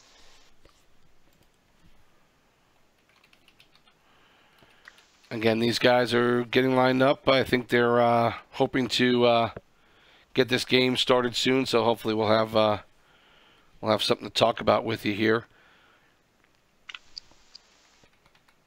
Do you play Game 7 tonight if you're the Rangers? That's the question. Well, now it's a possibility to do it, right? Earlier I wasn't thinking about it. Here we are, Game 6. Listen, we just seen the last two. Yeah, I'm with you. There's no way. I'm like, F you. I'm making sure Breezy goes and gets a Wi-Fi extender, booster, whatever. I'm sending him something, Amazon, UPS Prime. I'm getting all my line guys the connection set up. We're playing Game 7 on Friday. I'll see you Friday night. There's no way I let this go tonight, because everything's pointing to Chicago. If anything, just to shake off this stink right now that they're tasting. Sometimes it doesn't pay to just take a team lightly after you smash them, and it almost bit them. It almost bit them in the butt against the Devils in the Eastern Conference Finals. They just were beneficial enough that Breezy didn't lag out in the third period. He lagged out in the second, and it kind of reset things and gave them the opportunity to close it out. But if anything, that the Devils were starting to do the same thing that the Chicago Blackhawks did get a chance to do, and is make this a series, because they wanted to goof off in a clinching game, and hopefully they can rein it in this one. But I don't see it. I think Chicago's got this confidence, and they kind of shook it off last night, and they're coming out guns blazing. They got nothing to lose. Yeah, they got the formula down. They just got to keep applying it. But the trick is they got to stay out of that box. That's what's going to kill them if they don't be careful. Just going to say that, Plisk. The penalties is ridiculous on both teams. The Rangers, I mean, granted, as solid as they are, I mean, they were taking some silly penalties in that game that was uncharacteristic of them. And then Chicago just couldn't capitalize, except for that one. But for Chicago, they got to stay out of the box. You got to stay out of the box, and you got to keep shooting the puck in like they do in the first period, and then they stop doing it the second and third, and that's what's killed them. The other problem with You know, the only problem with telling your team that as aggressively as they've played is, yeah, obviously you want to stay out of the box, but I'd be a little concerned about whether or not that quells their aggressiveness. Right. Yeah, I mean, it could wind up putting him into a penalty kill, but if they back off too much, we're going to see what we saw last night, I think, which is a team that, that got spun around on a lot, and we watched the Rangers dance around and through them a lot. And I think, yeah, I mean, you got to use maybe a little bit better sense, but, try and keep the aggressiveness. I'm not sure how you get that across to your players. Yeah, it's a definite possibility. If it's working for them, maybe you let off just a little bit and keep the play, but just be smarter with your sticks. Like the neutral zone ones, the offensive zone penalties, you don't need those. The right. defensive ones you can accept because you got to battle because Rangers will possess the crap out of you. Yeah, there were some ones in the neutral zone where you're poking for no reason. Like, the guys are going to pull the stick behind their back. You don't need to poke there. You need to poke when they're in your zone. And you're trying to get the puck in the corner or the puck in front of the net, not the one of them standing at the red line, waiting to get reset. I mean, that one is unnecessary. And a lot of the board hits, too. There was a few board hits that the guy passed the puck and they still came in to clean him up, and they shouldn't. They should have just let him go and gone after the puck the other way. And here they took a hit. And this version of NHL, as we started the show off with, it is the no-hit league version. They don't let you finish hits in this season. No-hit league. It literally, like, if the guy has the puck and he loses it for 2 seconds and you're within a centimeter of him and you're hitting him, you're taking a penalty. Well, yeah, I mean, we saw a couple of questionable penalties in that last game, and we saw a goaltending interference as well. We've seen a couple of things that we typically don't see when we're playing this game, and I'm not sure why these are cropping up now, but we're seeing some issues with hits and some defensive plays that normally wouldn't be getting called. Yeah, they're definitely calling it tight. If only we could tell the refs, this is hockey playoffs, it might let them play a little more, but unfortunately they have no idea. Teams are getting together here in the matchup room, and we'll take a look there to see what's going on. Everyone's all set up. Just want to confirm what we see on the other side with Stoner Boy at center, Hardy and Fish again back out there. Tree is in net again, 5-star and Studward. So, yeah, same lineup. Ain't broke, don't fix it. Yeah, absolutely. Why would you?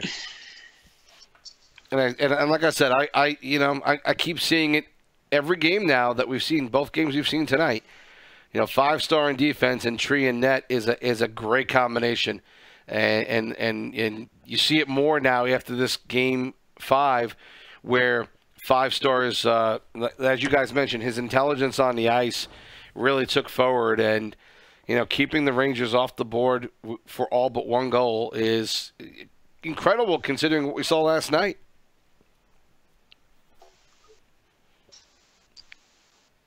Game 6 about to start up here. Teams are out there again, as you see.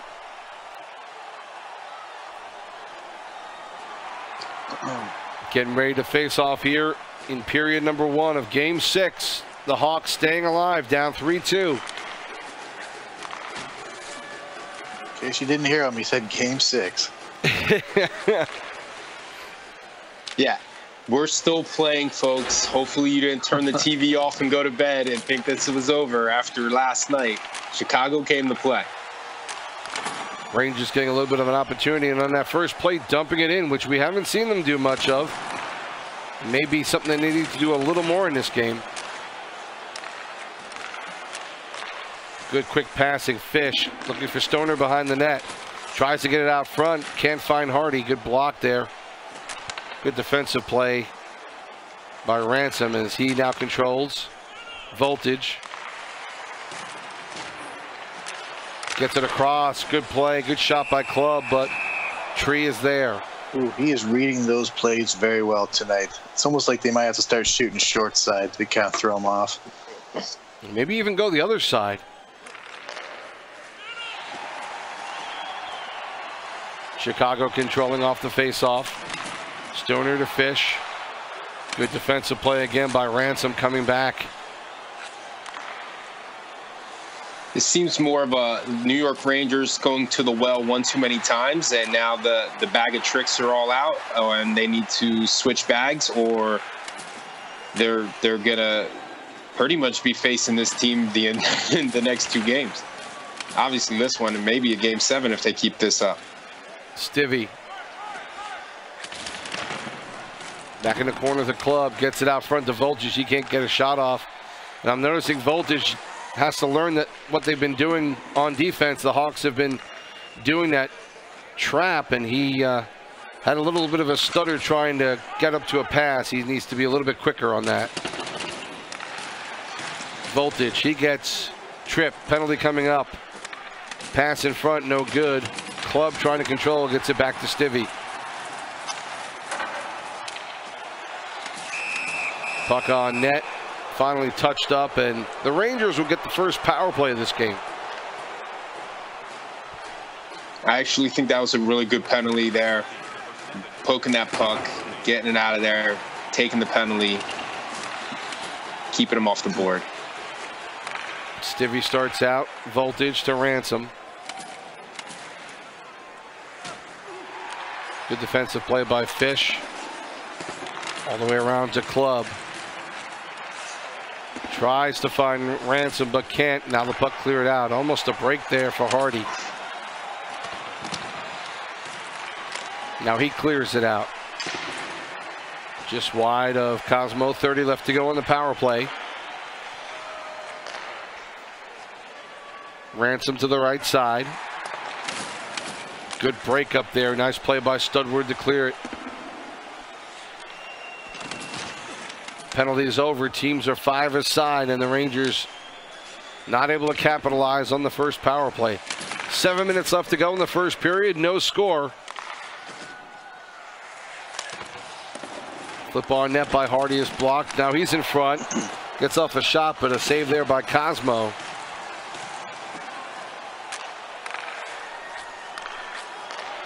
Volt. Looking to get it back to MX, but a good defensive play by Fish as he stayed up there on the point. Now Stivvy. Flips one on net. Club could not get a good opportunity to hit the rebound and comes back out again. Under 4 minutes left to go in the first.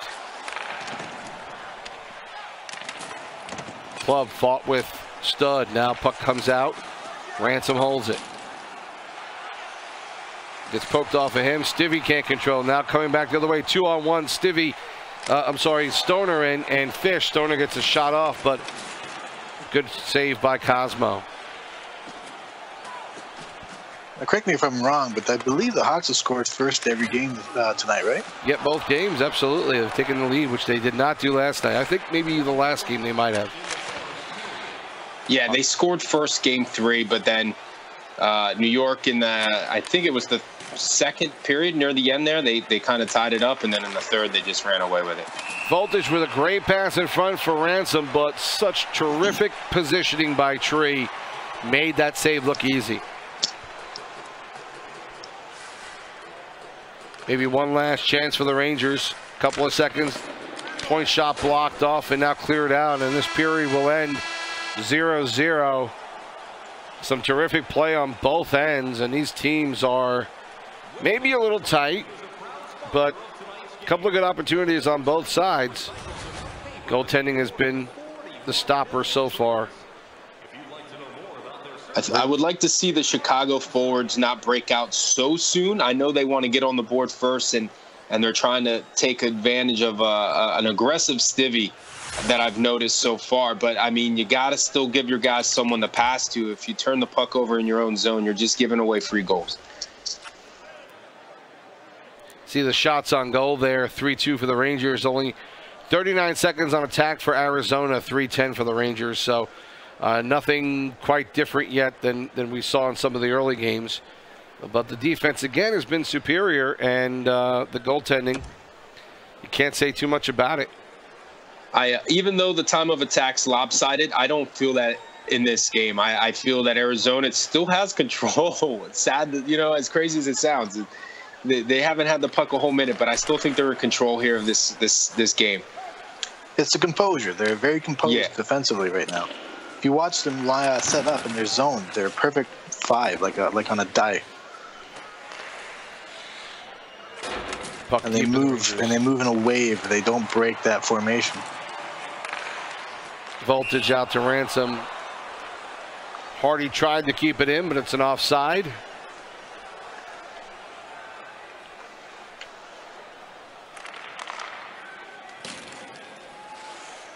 Rangers control. Just having a hard time trying to find an in to the zone. Yeah, Chicago definitely returning the favor this series from what they did to Chicago last night, playing the same style defense there, clogging up that blue line. Good patience there by Hardy getting it out to Stoner. Now Fish knocked off by Ransom. MX controls.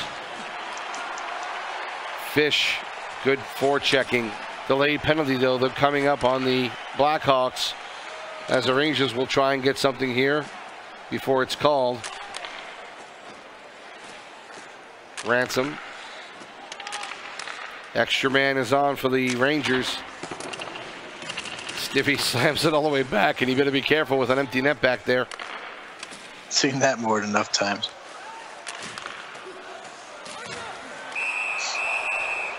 Mixter could not get into the zone. Penalty finally called, and now the Rangers with another power play opportunity here in this game. 0 for 1 with no shots on the first power play.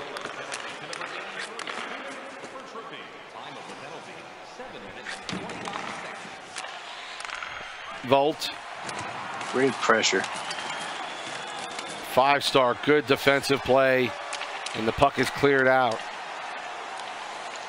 Got to almost wonder where this series would be if they would have done, of course it's hindsight, but done this 5 on defense and Tree in net.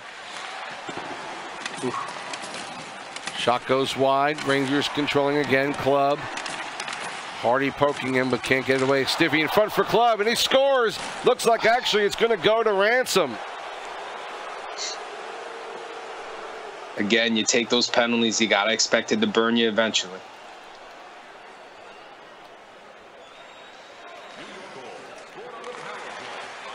Power play goal for Ransom. Stivvy and Club get the assist. Rangers back in the zone again.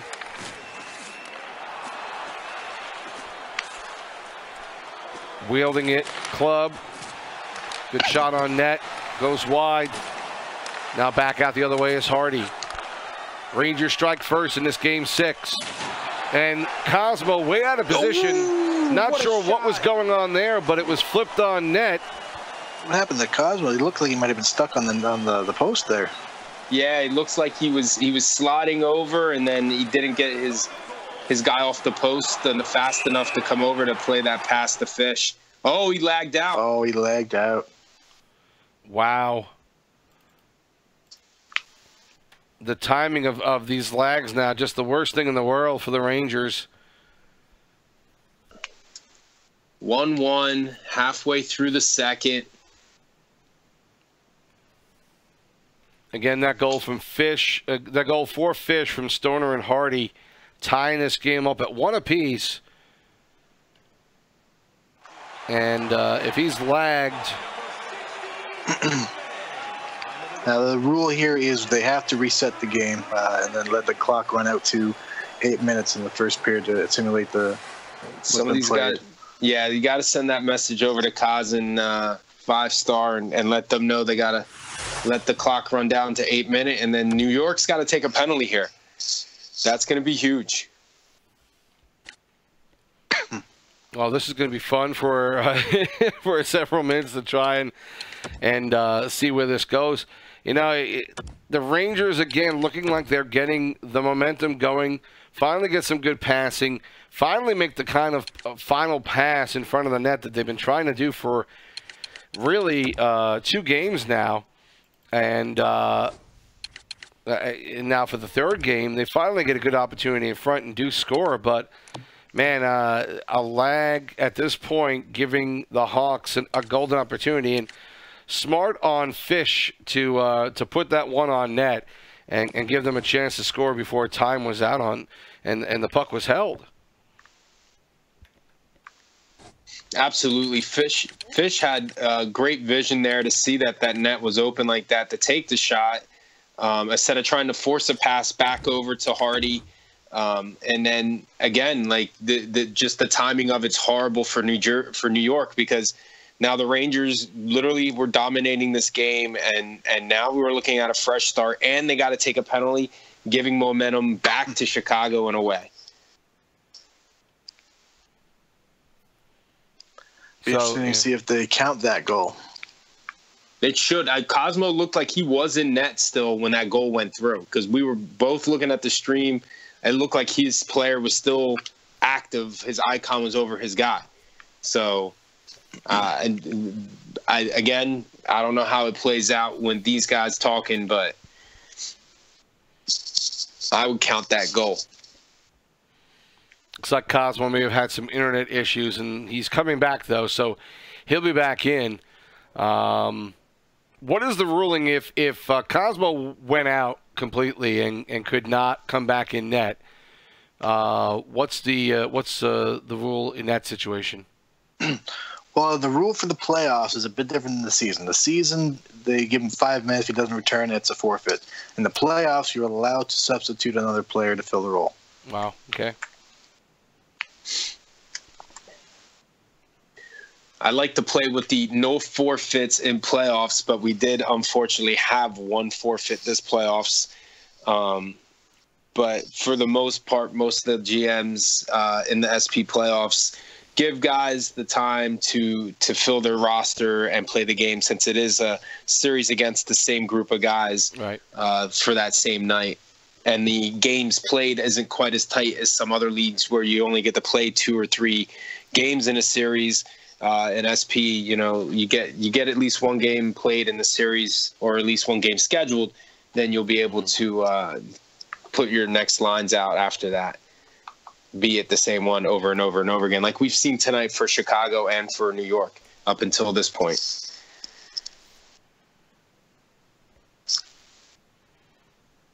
Cosmo still working his way back in. Obviously, if he lost internet, he had to get his system back up again. But hopefully, we get this one underway again soon. Now, I wonder, with Chicago scoring there, just as that lag out was going on, whose momentum does it kill at this point? Because the Rangers didn't score that long ago. And Chicago, I think it kills Chicago's. Yeah. Chicago's for sure. Yeah. Because that's the point right there when the game switches momentum and it pours it on to the last person to score. And the fact that they have to reset, start off fresh, that's a huge killer. But they do get a power play. They do have a chance to bring that momentum back to them. I don't know how strongly momentum swings on a kill, or if it does. Right. But if they end up killing it, that could backfire as well. Here are the two things that I'm going to look at. Chicago had home ice that game, so if they should try to get home ice this one, even though it doesn't really matter in drops. I think it'll matter in this point. And then obviously the penalty. If they score on the penalty, the momentum's going to get right back on them. And then I think there is a swing if you kill this penalty. If you're New York, it's a reset button. Yeah, it sucks that you gained all this momentum, but it was starting to swing the other way, and now you get a reset. You're gladly going to take it if you kill this penalty.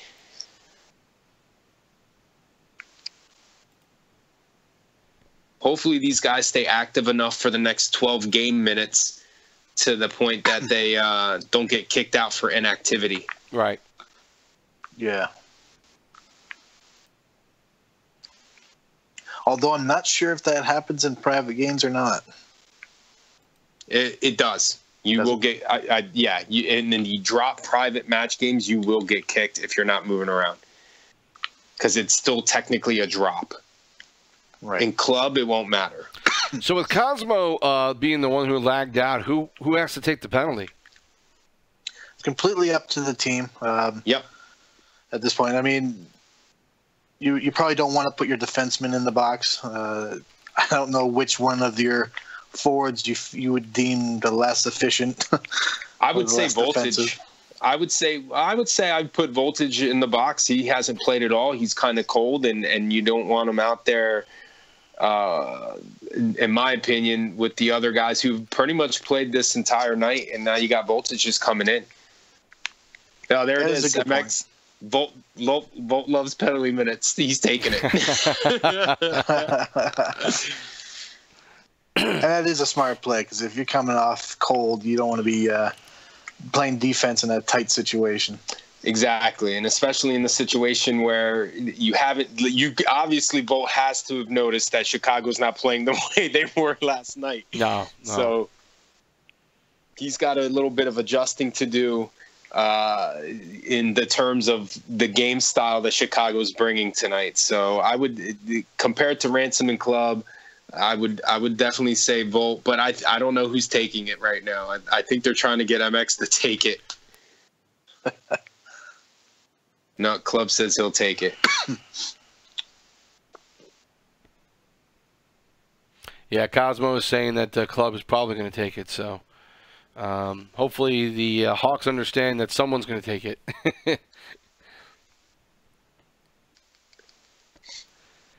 Well, it definitely is. It can be a little bit. I think it's a little bit of a momentum stopper for both teams, in so much as you've been playing game after game.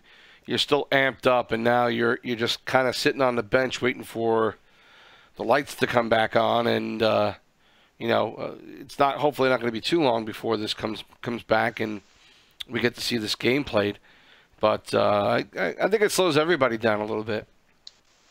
Well, the big question is, who did this help? I know, some games you play and it just does not feel right, and then the fortunate resets get you a restart with a game that feels good, and you can capitalize on that. I wonder if anybody is going to have a change of game style. Chicago realizing they want that home ice. They're going to use their 3 retries to get that home ice, and I think that's a smart play on their part. And how well, how much of an issue do you guys find during the season with that being the case? Does do guys do all teams understand that that you have this opportunity to do that, to take these restarts? Does it get abused by some people? I mean, how has it worked out so far?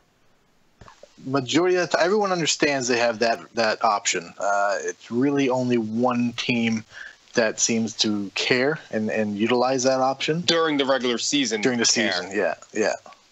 But for the most part, and speaking on my behalf, on my team, we didn't really play it. Like, I never paid attention to it. During the season, I don't pay attention to it. I just get on the ice and we play. But some teams in the playoffs, and it's a right that they've earned for having the best record, want that home ice, and they do back out till they get it in the playoffs. But during the regular season, like Plisk was saying, there's 1 or 2 teams out there that do back out too. They get their 3 shots. Plisk is smart enough to put a rule in, or because he knows guys will be in there all night trying to get home ice. They got 3 chances to do it. On the 3rd chance, if it ain't it, then you got to play. You see the teams are about ready, and Cosmo finally readies up here, but a little bit worrying when you don't see the guy who lagged out not readying up right away. We'll get this one sort of underway. As you guys mentioned, they're going to have to get down to about the 8-minute mark, right, in the period. We were in the second period when this lag occurred. Yep.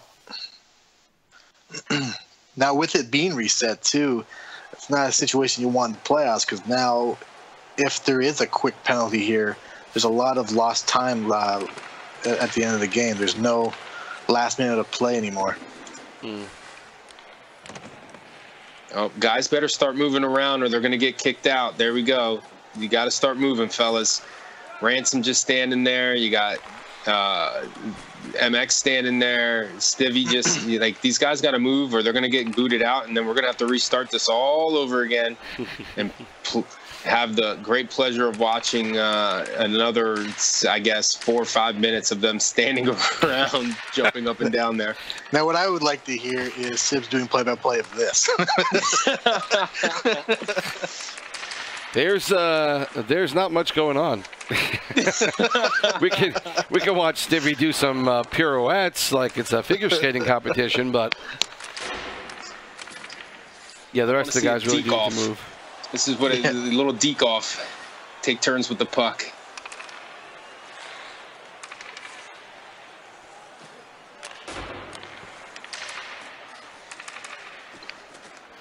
Hope Cosmo stays away because this, you don't want to have one coming right back at him. Arizona getting a little frisky. And of course, there's always that high pressure moment when it is your turn to dump it. Most people can't seem to do it on purpose.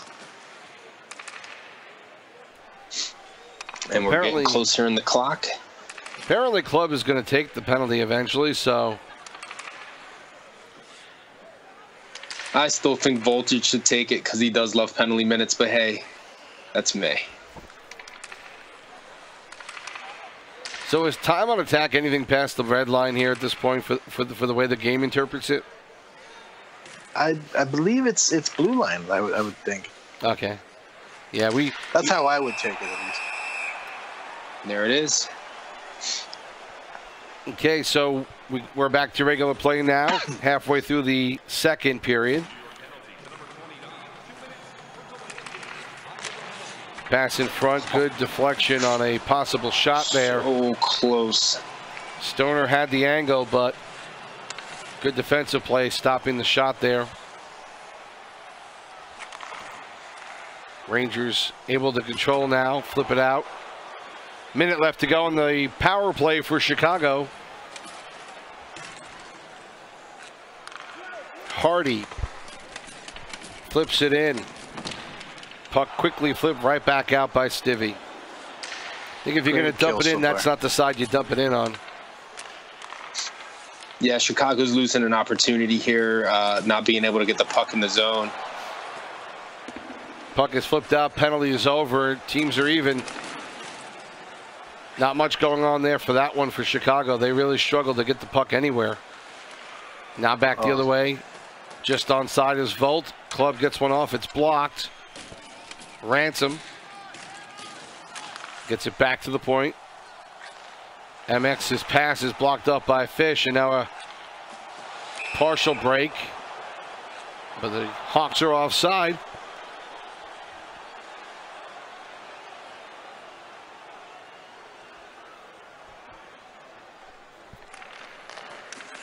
Rangers win the faceoff. Voltage a little bit ahead. He's got Club. Gets a pass in front for him, but he cannot connect. Volt chases after it. Ransom, but they can't control. Fish gets it out. Studward with the pass up front. Hardy looking for Stoner. Gets it over.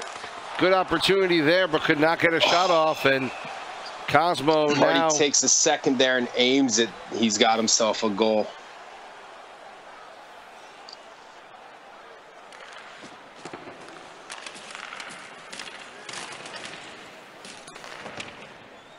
Rangers controlling. Under 3 left to go in the second period. We are tied at 1. This restart has not proven to be much of a difference. The Rangers with a few more opportunities, but not able to connect. Now Club has it. Gets it in front. Play is blocked. Good play by Studward. He tries to get it up to Hardy, but he's offside. Very lucky play for Chicago there. They all broke out of the zone too early, left Stub by himself, and he made a great play not chasing the puck and intercepting that pass. Shot right on Cosmo, and that's one of those plays. He barely got a pad on it. He was centered, but it was a tricky shot, and he was able to stop it, but good play to get something on net. Last couple of seconds, shot from the point, straight on. 5-star gets one off, but a clear lane for Cosmo, and he makes the save.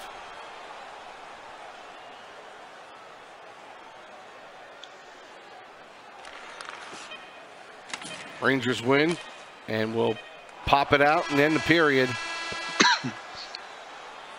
We are still tied at 1 after 2 now. Odd game with a goaltender lagging out, Cosmo, but he's back now. We've passed 2 periods, and in that second period, Ransom on a power play from Stivvy and Club at 8:38 to make it 1-0. The Hawks came right back on that lag out. Cosmo out of position. Fish saw it, flipped it on net, and tied it up at 1 apiece from Stoner and Hardy. Third period now, game 6, the game tied up at 1 apiece.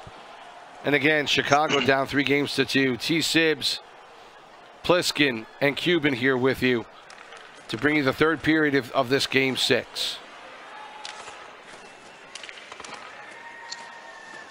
Hawks still making it very difficult to get into the zone. Poke check there by Voltage to keep it alive. Ransom is able to get it. He has Club there. His shot off the post.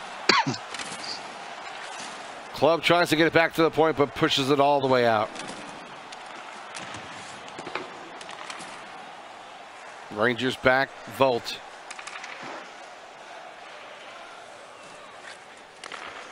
Flips it over to Mixter.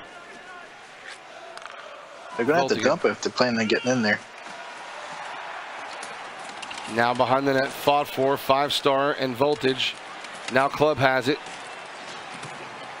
Tries to push one in front, and good play by Tree. Puck got loose behind him, but he looked back and grabbed it and held it. You can take a breath now. You can definitely hear the controllers grinding in guys' hands right now. And it looks like the Rangers, is it Rangers calling a timeout? Yes. They have no pauses Looks like here. it. Yeah.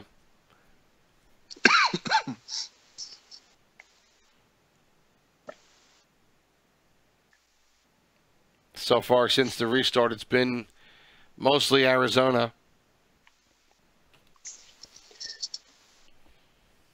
Arizona with the chances, but New York trying to do too much, I feel, with the puck.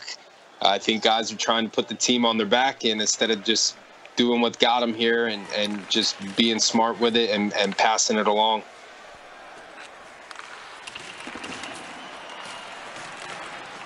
Kicked out now. Hardy has it on a break. Hits it off the post. Cosmo out of position. He gets back in barely in time as Studward threw one on net. Golden opportunity for the Hawks, and Hardy just missing. Now a trip by the Rangers. It'll be another power play for the Chicago Hawks. Cosmo's kissing his post right now. I think he's kissing more than the post.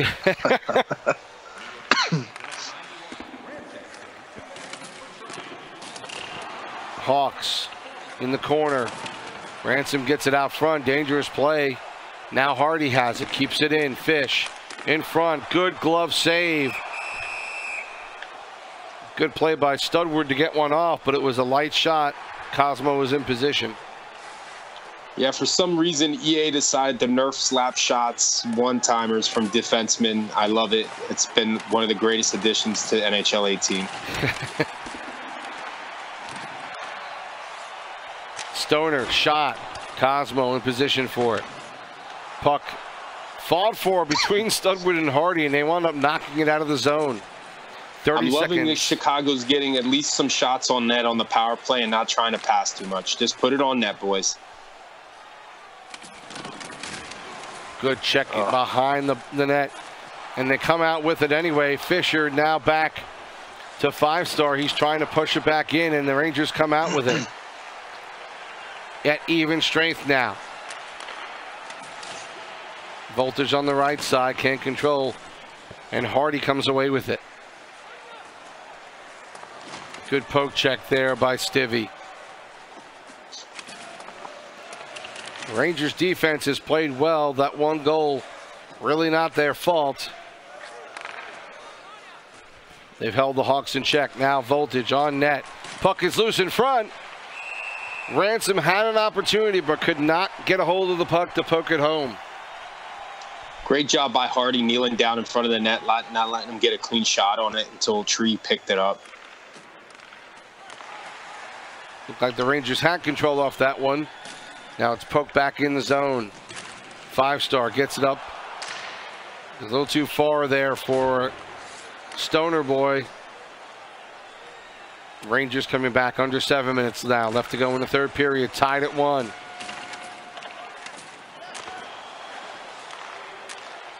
Now, good play, good opportunity there, and an almost dangerous play in front. Good poke check by Hardy. The Rangers come back to Hawk Club. Back to Stivvy. Pass in front. Too much traffic, doesn't get through. Now back the other way, the Hawks come. Stivvy controls, now back up. Ransom. Rangers really having trouble getting past that blue line. Now Fish back the other way, gets it across to Hardy. He can't control it. Some of the awareness issues we were talking about with this game this year. 2:40 left to go in this third period. Yeah, God forbid this guy reaches back for the puck that he sees go past him. 5-star tries to find Stoner. Does get control of it finally. He gets tripped. Penalty coming up. Rangers are going to have to kill one here. Huge. Minute 28 left to go in the third, and a power play now for Chicago. If Chicago could score here, it's basically over. This last minute is only like 3 seconds in real time. Voltage, good hustle in front. Ooh. Good shot. 2 shots by Ransom, and that second one, a beautiful glove save by Tree. My stomach sank if that's how they were going to end up losing that. Holy smokes. Rangers win the faceoff. Shot is blocked. Now Ransom controls, loses it, and Hardy kicks it out to Fish. 30 seconds left to go. Stoner controls, tries to get back to the point. He does. Shot on net is blocked in front and cleared out by an MX. Great block. Chicago trying to quickly get it back in. But the period's going to be over. They'll still have a bit of a power play left, but we're going to go to overtime in Game 6, tied up at 1 apiece.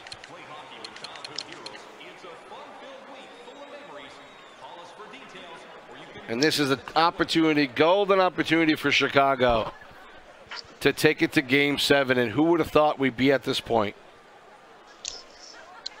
Not me. I'm still surprised we got past the first game here. I mean, I even picked on the show Rangers in 4 or 5, and to Chicago's credit, after last night, composing themselves and coming out and forcing a Game 6, we're ready to go. This is great hockey tonight. Chicago controlling a poke by Voltage. And he passed, trying to hit Voltage. As we start here in overtime, as we hit the 11 p.m. Eastern time mark. None of us thought we'd be at, but the Hawks now in an opportunity. Shot there by Hardy. Good save by Kaz. In front, Stoner can't get control. Fish. And he finds an opening on the right side and beats Cosmo to end this game in overtime. Unbelievable. Wow. We are going to 7, boys. Oh, is it tonight, please? There's no way. Cos will have to be fired if he goes tonight.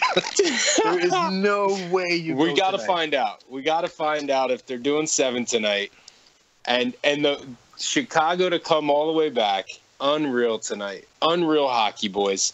So proud of them. Wow. Their performance right now. Wow. This is going to be interesting, and I'm wondering what the Rangers are going to do if they plan on making any changes here. Cosmo, again, he likes to play that way. He likes to play off the post, but this is an opportunity where if that winger holds on to it long enough, you know, he can freeze Cosmo, and he pretty much did it at that point, and Kaz just was not there on the post to stop that one. Wow. This is business as usual for the Hawks, man. But the Rangers have not had to deal with this the entire season. They have not lost 2 in a row, let alone 3. I was just going to say that to you, Plisk. I was just going to bring it up that there's no way that the Rangers have lost 3 in a row, and then to see it happen in the playoffs, to dominate the way they did on Monday, and then come back Tuesday. It's a tale of two teams, and here we are talking about Game 7. It looks like they're lining up. I hope that's just for show. I really don't want to see the Rangers play tonight. This is not a good idea. Sibs, by the way, I'm being told by MG that you are amazing commentating. You're on point, and you should be getting paid to do this. Yeah, I should be. That was the career choice. Didn't work out that way, boys. Wish it had, but it didn't. Now, this is fun. These games have just been, I tell you what, a tale of two nights. It's been ridiculous. Chicago has, I tell you what, and we've said it twice already. To me, the big change is putting Tree in net and 5-star on right D, and that has made all the difference, plus playing up at the blue line. The Rangers cannot find a way in. They tried to dump it in a couple of times in this last game, but then gave up on it. And I'm just shocked that that they didn't keep on trying that. Right. I see Chicago, like I said, been saying the entire night, Chicago's returning the favor to New York. New York has done that the entire season. They lull you into wanting to carry the puck over the blue line like everyone feels they can do. And all you're doing is going to the heart and teeth of their game. They're going to get you every time, and then they're going to turn the puck over on you there, and they're going the other way. Chicago adapts on their end by dumping and shooting more and giving up a little bit of time of attack, but seeing it on the back end with their forecheck, but then returning the favor, not letting them carry the puck like they want to, and giving them the space that they gave them on Monday. They are going for 7. Wow. It's been the theme of the entire playoffs for Chicago. 7 in 2 nights, and there's no difference here in the finals for them. They're going 7. We're going to have the season 26 champ crowned in the next 20 minutes. I wouldn't do it. I mean, what's the is it a lineup issue for Friday? Do they not have their best players? That's the only thing I can think of why this would be a good idea. And right now, the way Kaz has been playing in net, I mean, I would see if Mooner can play Friday or not. You know what I mean? Like, He played really well for him. I would. Nothing against Kaz. Don't want to sit here and badmouth Kaz. I'm not doing that. I'm just saying tonight's not been your night. Everything's been tilted against you. I don't think it's a good time to play Game 7. Well, they brought in Breezy to play right D. Stivvy's going back to center in this one. Ransom on left wing. So Volt is out of this one. And I guess Stivvy feels like he needs to be up there on the forward. Teams are all setting up here. Stoner, Hardy, and Fish again. And going same lineup, Stud and 5-star on D and Tree of Life in net. Of course they are. Why would you change? Oh. Even if New York happens to pull this game out, Game 7, the player of the playoffs right now to me is Tree. Yep. He has to get that. There's no way I see anyone else getting it for them. For anyone. This guy has been lights out. The only reason we're talking Game 7 right now is Tree of Life. In 5-star moving the defense, it's got to be a considerable number 2. I'd have to agree. 5-star, I think I give 5-star a bit of an edge over it because Tree of Life, it's really only been this series. 5-stars got them through the first series through 7, second series through 7, and hopefully the third series through 7. Yeah, plus I'm not even looking at those other 2 series. You're absolutely correct, 100%. 5 has been the heart and soul of where this team has been going, and it's showing again tonight. I'm not sure what happened there. They picked the same jerseys, or I don't know. It's a good question. I think they both went Arizona on that one. Well, that's fine. Are they just trolling us now at this point? They know what we're talking about? So just pretending they're playing 7? I don't understand. MG saying, for you, Plisk, to start coughing up the cash, you cheap bastard. Start donating. There's a donate button there. Don't worry, Plisk. I was just about to type it back. I know how much you make, dude. Donate. You hear me, MG?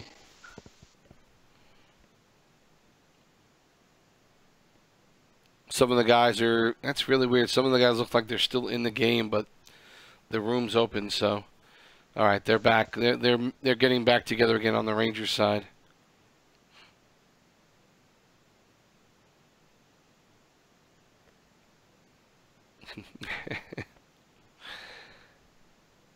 Let's hope we don't both have Arizona jerseys showing up again.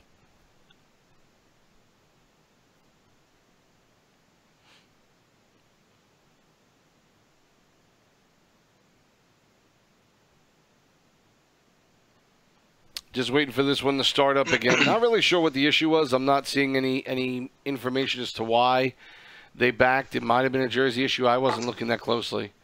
I think even the players are a little confused about it. Was the Rangers as Arizona as well? I believe so. I believe they doubled Arizona there.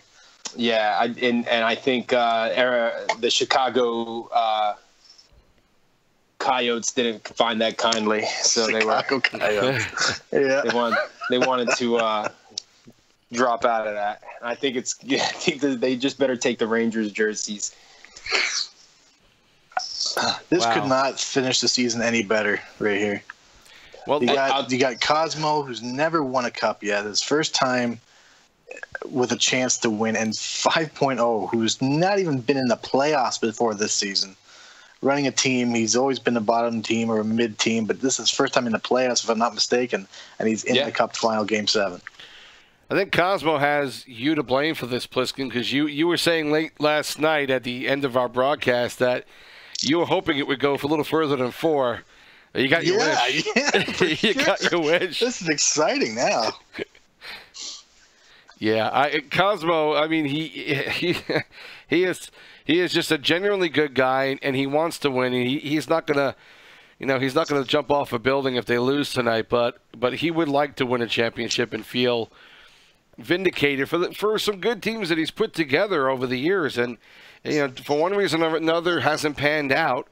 But now with a golden opportunity to win, and he has to go to a Game 7 to try and make it happen.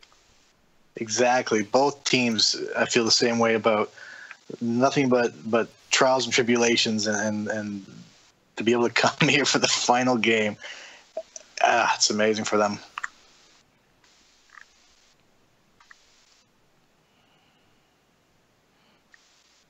Not sure if we're waiting for anything on the Chicago side. The Rangers look like they are ready.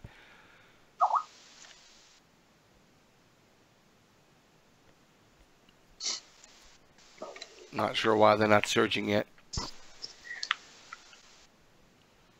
We'll get this game to you as soon as possible. Again, thanks for joining us tonight on what wound up being a much more exciting evening than we ever expected, as we're now in Game 7 of the SPNHL Season 26 Finals. And we've got Cuban and Pliskin here, along with myself, TSibs. We are going to bring you this game as soon as we are ready with it. I think the Rangers are set on their lineup. Not totally sure if that's the case.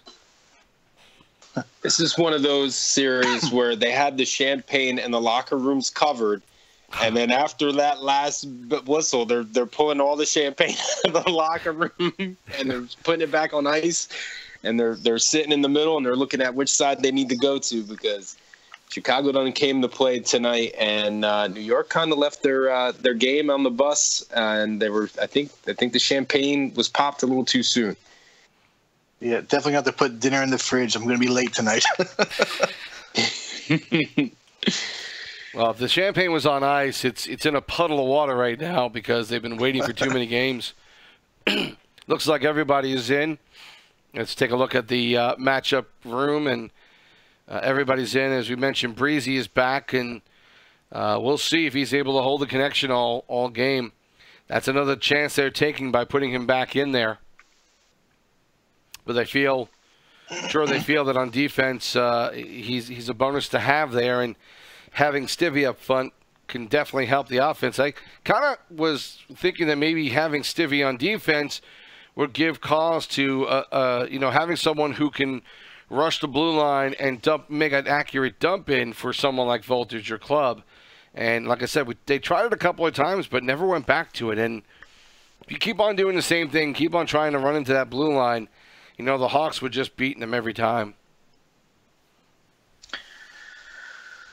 Yeah, that's true.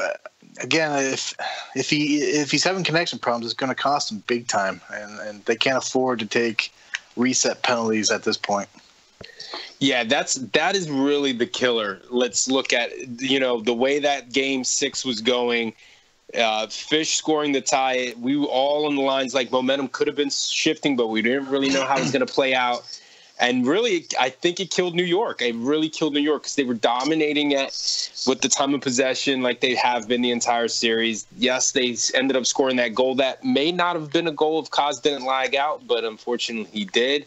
And it reset the entire game, and it was totally Chicago that forced the tempo the entire rest of that second, third, and then going into overtime. What do you think the series turn or the final nail you think it might be for the Rangers if they lose this one? Game 4. Do you think it's Game 4 switching lineup? Absolutely. I think so too.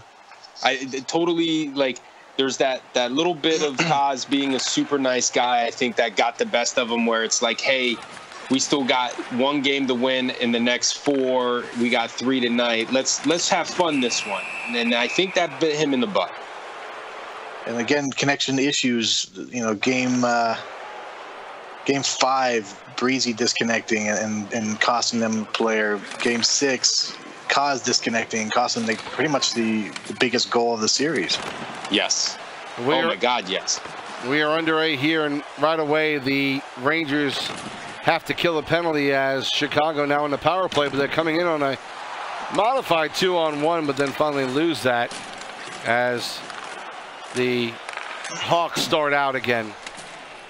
Fisher holds up, controls, gets off a good shot. Nice blocker save there by Cosmo. Pass in front, tipped away by MX. Breezy passes it out. 15 left to go in the power play. Chicago regrouping. Fish now controlling.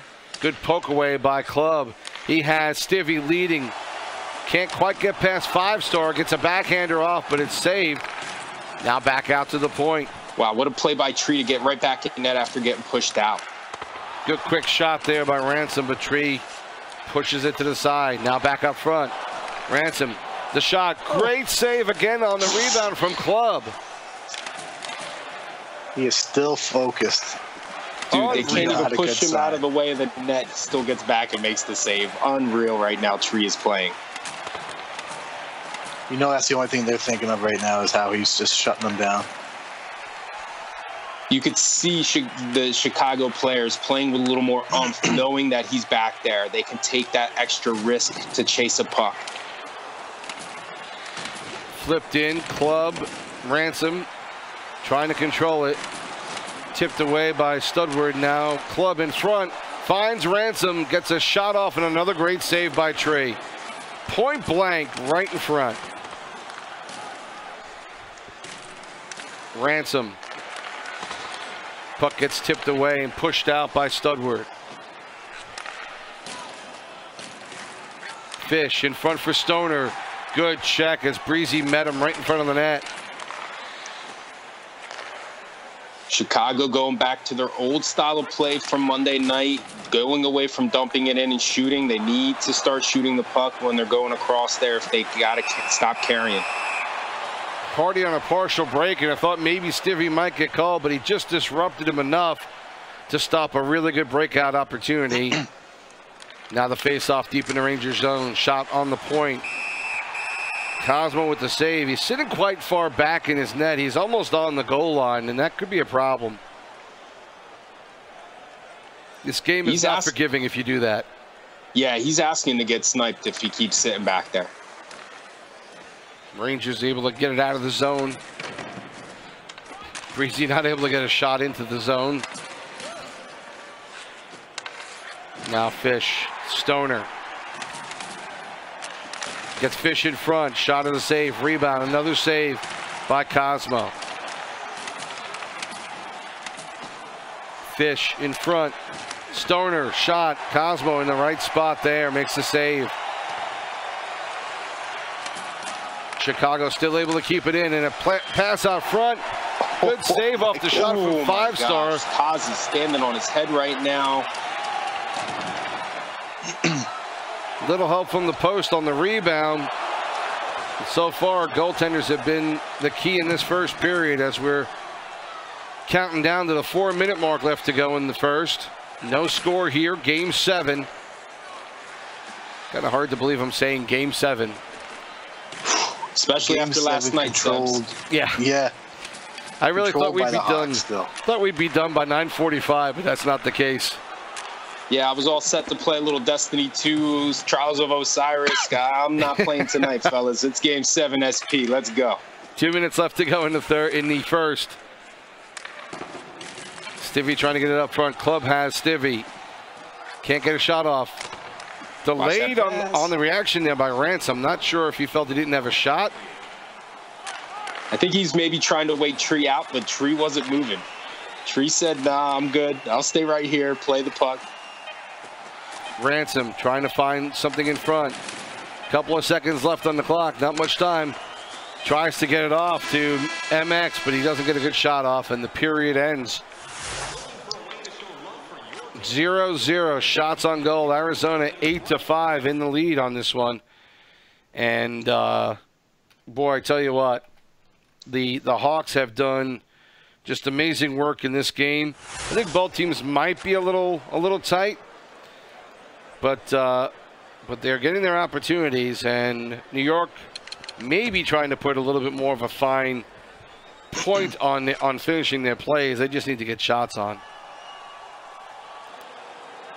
I see New York playing a little more tighter than Chicago. I think Chicago's playing with a lot of confidence that I didn't see the first 2 games of tonight that they got going right now after game 6 going into game 7 here. They're playing with some swagger. The confidence, yeah, it's just exploding. The momentum, the confidence, they're on an all-time high. The goalie's playing fantastic. They're dominating. The Rangers have gotta be shitting themselves right now. Ransom in the corner, comes out with it. Being followed by 5-star. He's going to get called for a penalty now on a slash. Rangers going to get a power play opportunity here in the second.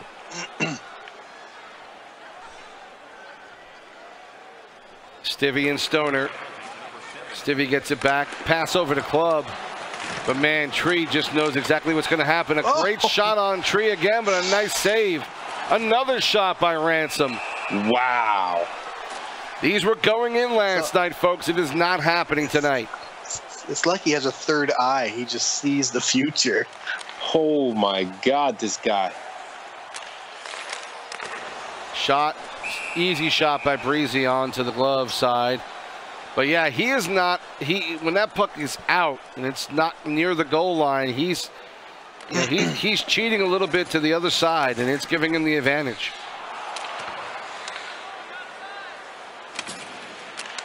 Rangers starting out again.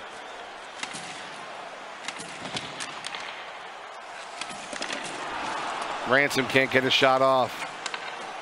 Now in front again. Puck loose. Club could not put one on. Power play with 15 seconds left to go. That's momentum right there. That is momentum right there. All on Chicago's side, and a shot wide on the net. An open net. Yeah, oh my God, wide open. Club. It's got Stivvy on the point if he can find him. Can't. Play broken up now. Hardy the other way. Pass in front and an opportunity there for Fish, but not able to get a good enough shot off. Now another shot from the point. Good save by Cosmo. Pass in front. Stoner can't make a clean one. Now the Rangers start out. 13 left to go in the second period. Hawks are still playing that trap. Rangers Still fighting for it. MX gets it up, 2-on-1. Ransom could not find Stivvy. Good defensive play by five-star. Yeah, absolutely. What a get back. Hardy gets it over. And great pass to Stoner, who slams it home and gives Chicago the 1-0 lead here in the second. Great vision by Hardy to pass it back to Stoner, and great patience by Stoner to finish and not get fancy and pass it back like some guys do. I was expecting another pass there. Me too, man. I was totally like, don't overthink it. Just put it on net, and he did. Like, you know what I mean? Like, that's the smart play. Just put it on net. Stoner from Hardy and Studward at 9:01, giving Chicago the 1-0 lead in this game.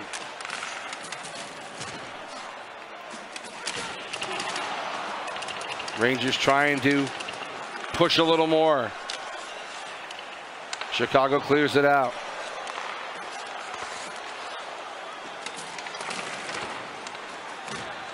Under 8 minutes left to go in the second. Here's Ransom. MX could not get a clean shot off, and it's cleared out again. No icing. Rangers start back out.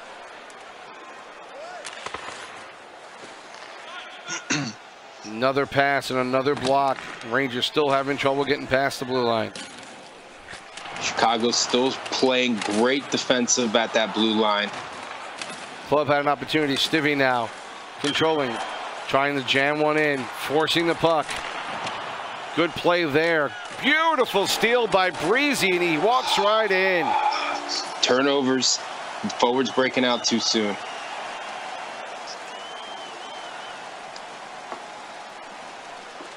Breezy unassisted. 15-15 here in the second. That's huge. I was just about to ask what the Rangers got to do. Breezy anticipated that one nicely. All him on that play.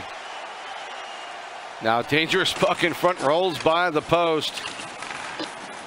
We're hitting the 3-minute mark here in the second period, tied at 1. It's going to be interesting to see how Chicago adjusts to that. If they can recover or not. Rangers controlling in their own zone. Ransom flips it in. Good play there. Club on the other side. Puck is knocked out, and now Chicago may have a 2-on-1. Hardy gets a shot off. Good defensive play by MX to keep them separated. I think they made a mistake on that play. They both went for the puck. If the center stayed in the center area, he could have gotten a quick one-touch for a breakaway. He had to come all the way across the ice again after he picked up the puck by himself. Rangers trying to get out of their zone. Little deep play there. Now Rangers have a 2-on-1 in the final seconds of the period. Ransom gets a shot off. Great play by Five. Five going down, stopping the pass. 2.6 left to go. Rangers maybe one more chance.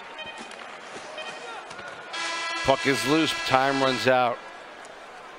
Got guys diving all over the ice in this one, making plays, making stops. We're at 1 apiece right now. Stoner from Hardy and Stud at 9:01, giving the Hawks the lead. Then Breezy with a beautiful defensive play, stealing the puck in the zone and putting one on the short side, unassisted at 15-15. Backhander to tie it up at 1.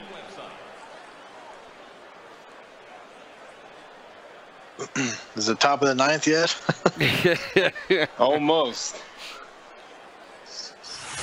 This one's going to go down to the last minute. Rangers lead shots on goal, 12-11. After 2 periods. See time on attack. Still in the favor of Rangers, but not as big of a margin as we've seen in other games. And Arizona's passing much better than it's been in the past. And their shots on net too, Sibs. They're definitely throwing it on Kaz, knowing that there's an opportunity of getting something in on them.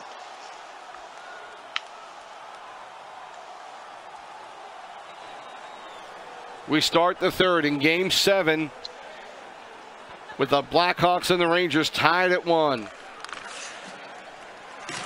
Breezy up front has Stivvy. Break. Can he put it home?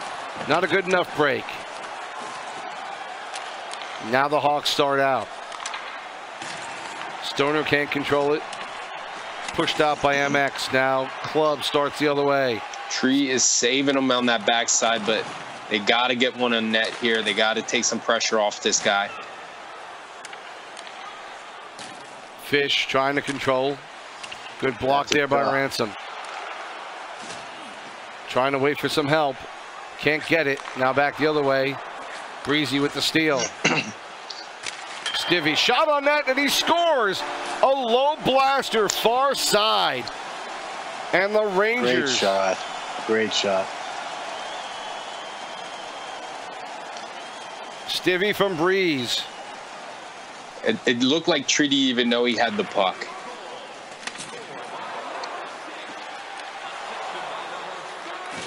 Now back the other way. Rangers starting out. Broke it up. Still fighting for it, Stivvy, but it's out of the zone. Now back the other way, Fish. Not quite a break. Could not get an angle on MX. Hardy in front. Can't get the wrap. Club can't hold on to it. Now Hardy has it back again. Good shot there by Stoner, but again, good save again on a play in front. Hardy with an opportunity, but Cosmo is there. A lot of grouping around the puck, and Arizona's going to get called. A lot of bunching up, too. A lot of bunching up by the Chicago guys, all going for the puck at the same time. They need to start shooting it in and going toward the net like they were doing earlier. Very big opportunity for the Rangers now if they can take advantage of this. They've got the 1-goal lead. They can make it a 2-goal lead if they can do something on this power play. Starting out a little rocky right now. Puck up front, and Stivvy's able to get it. Can't keep it onside. 5-star again, guys. It's just been amazing tonight in defense.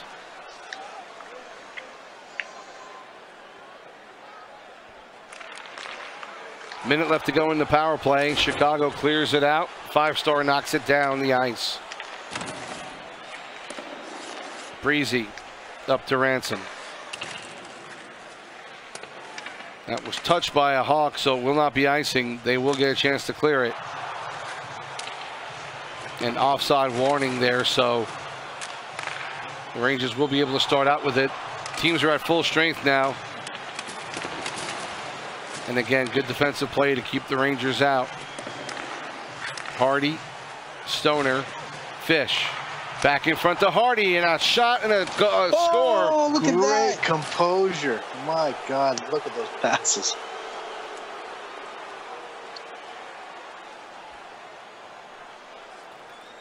Who are these guys? What happened to the Chicago team from last night? This is unreal. That Chicago team refuses to play anything other than 7. Rangers coming back now with some pressure. Stivvy gets knocked off the puck. Good defensive play. Now in front. Ransom had an opportunity, but a good poke check there by Studward stopped that one. 5 was there too, making another great positional save, just being there in the right spot to poke that puck out of the way after Stud hit a piece of it too. Stivvy controlling. Now Club. Ransom. Looks like they're trying to draw something here. Stivvy in front, had Club wide open. He could not connect. Now Breezy in front gets knocked off by 5-star. Breezy could not find Ransom on the other side. Rangers so close, but misconnecting on a couple of passes. Great job by Chicago not forcing anything. Yep, way to dump it in. Shot on hit on Breezy, knocking him down. 2 minutes now left to go in this third period. We're tied up at 2 in Game 7 of the finals. Club is resetting. 1 minute left to go in the third. Can't force that there. You just get the puck. You got to reset, make a good zone entry. Giving it away on a silly breakaway. Club out front to Stivvy. Puck was loose, but no one can get a hold of it. Now Stoner tries to get it up. Breezy intercepts. Great try. Tries to get up to Stivvy. Now Ransom gets it back. Pass over to Breezy. Gets off a shot, but Tree with the glove. No, says the Tree. Looks like the Rangers are calling a timeout here. You see the shots on goal, 16-14. And Chicago has found a way to really play with the Rangers now, game in and game out, for all four that we saw tonight. If anything happens and the Hawks do not win this game, they should be damn proud of this comeback that they've pushed tonight. And if they win this one, it will just be an incredible, incredible victory for them, and a really bad heartbreaker for the Rangers. Could be decided in this last 29. Face off back, and again, not able to connect with a defenseman on it. Breezy flips it in behind the net. 5 Stars able to get it and come out with it. Tried to find Fish, but couldn't get him. Keep going to the well. Yeah, they're looking for that Brett Favre pass. Stivvy back to Club. He had him. Too much traffic in front. They block it. There you go. The last few seconds here in the third period.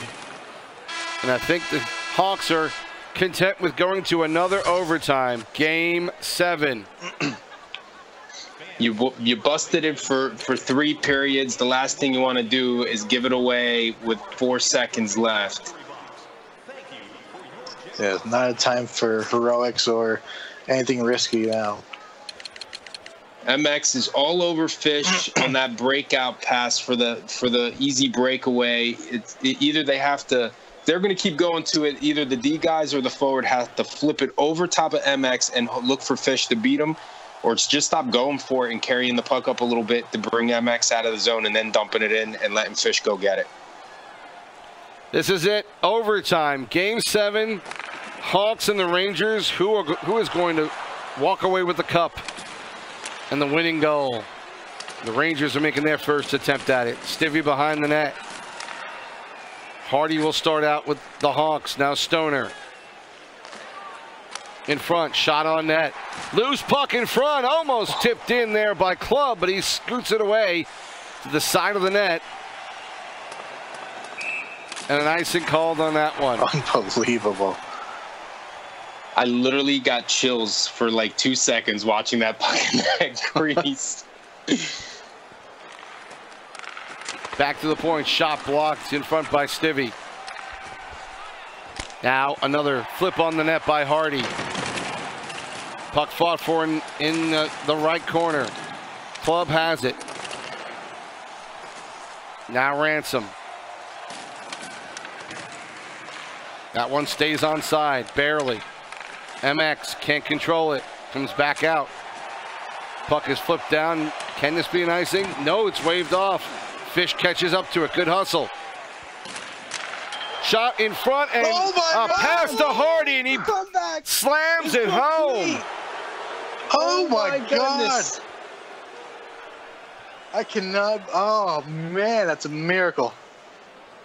Hardy from Fish, and just an amazing, amazing final overtime. And Chicago, who looked to be dead last night after game number 3, somehow finds a way to win 4 straight tonight, and the Rangers and Cosmos cannot get that cup this season. Chicago with the 3-2 overtime victory. I don't want to say that the Rangers took tonight lightly, because they didn't. But setting that tone after game 4 and giving that game away, just you've seen the momentum rolling like, hey, we got this one, let's worry about the next one. And you just kept seeing it over and over until this game. And this entire game 7 was totally, I don't care the time of attack, totally Chicago's game. The Rangers, they had it dominated. They had it in control. The Hawks were down and out until they found out the Rangers could bleed, and then they took care of business. That was amazing. Amazing comeback. Hardy had the game tie and the game-winning goal in this one. 2 goals and an assist for Hardy. Fish with 2 assists, as you see. Stoner with a goal and 2 assists. Tree of Life, 14 saves in this game. Same thing for Cosmo, but I tell you what, it was just a combination of a lot of things going right. And I agree completely with you guys. Giving them the opportunity in Game 4 and starting a lineup like that almost says to Chicago, hey, you know what? We're going to win this, so we're going to play around with it in this game number 4. So, whatever. But you got to believe that the Hawks took that as a slap in the face. And, man, I don't know if I've seen a better comeback than this one in any hockey gaming in any league before. Wow. The big thing, Plisk, is have you ever seen that? Never. Not that's like Carolina in the last 2 seasons getting swept. That's how big of a change that is. I'm still processing this. The only thing I could see is that Arizona team with Jaddy and Fish and Stud that dominated, and Muff and Seeds. They dominated the entire season. They go against Pittsburgh with Steelers in 5, and Boosie. Boosie was on that team, not Breezy, right? Was it Breezy or Boosie? It was Boosie, I believe. Yeah, and they were down 3-1, and they literally. Steelers made a tough call putting himself in net and moving 5 to D, and it paid off, and they won a cup. And here, 5 Point pretty much does the same thing, taking 5 out of net, putting them in defense, putting Tree back in net, and Tree was unbelievable, and 5 on defense was lights out, and it totally changed the dynamic of this team. And here he is. These guys got a cup. Congratulations, my God. I still think Game 7 being played tonight was the change. I think if they went to Friday, they had a better shot of winning. I think it really backfired continuing on tonight. I really think it was a bad idea to go again. And obviously it turned out to be. Just an incredible night for hockey, and the Hawks coming back and just a tremendous game.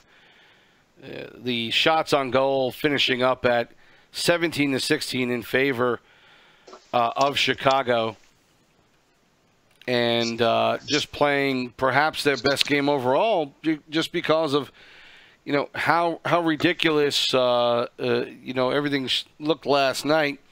But a total turnaround, just played them well. And what's the most perplexing thing about this, guys, is they stood up at the blue line, and the Rangers did nothing different to try and break it.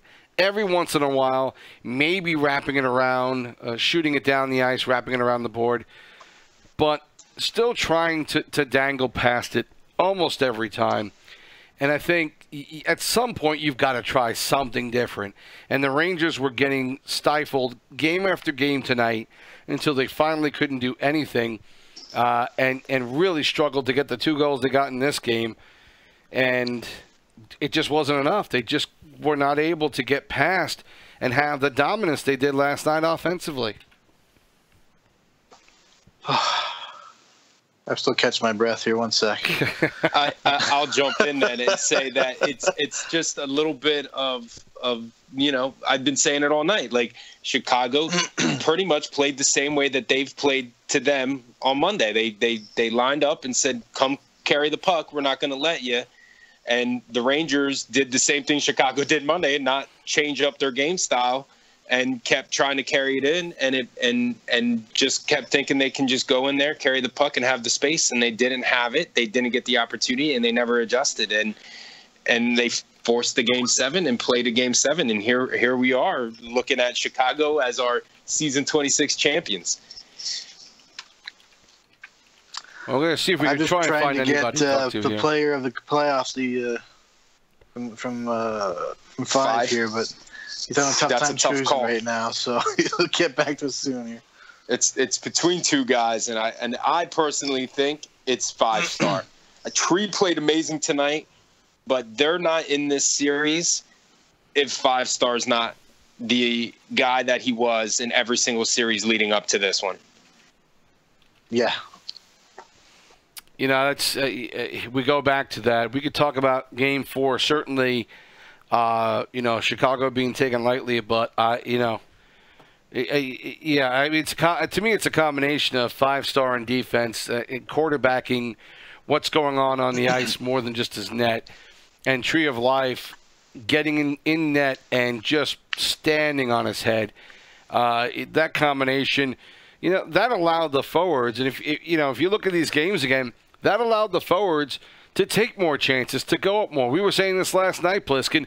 They're hanging back to try and help out defensively, but they're not creating any offensive opportunity, and it was just a bad thing. Oh, for sure. It's day and night between the 2 days. When you have that support in the back end, there's no telling what you guys can come up with. And the dumping plays, the possession, the battles for the puck, everything was improved tenfold tonight. Yeah, totally night and day style of play for Chicago. Like I can't believe that they put that team out Monday night. You know what I mean? Like, after seeing what they did tonight, if they would have just done that for the first 2 games last night, we would have been off about an hour and a half ago, because Chicago would have finished this series in 5. Like, it literally, the way 4 in a row against the Rangers, the way they did it is unbelievable. I can't believe that just happened. I've seen a lot of Arizona Blackhawk comments, but I think this was more the Arizona Globetrotters.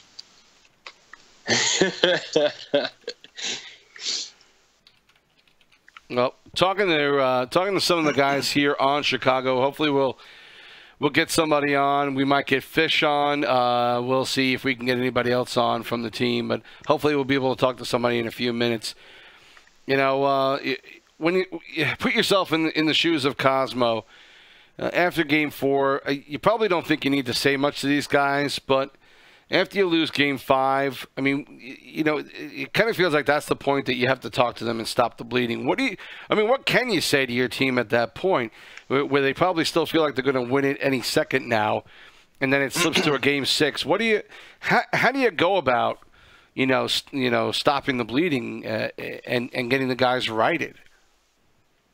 It all depends on where their head's at. I mean, if they're beating themselves up or blaming each other, you want to correct that, but just get the mood lightened up a bit, because that they're not talking at that point.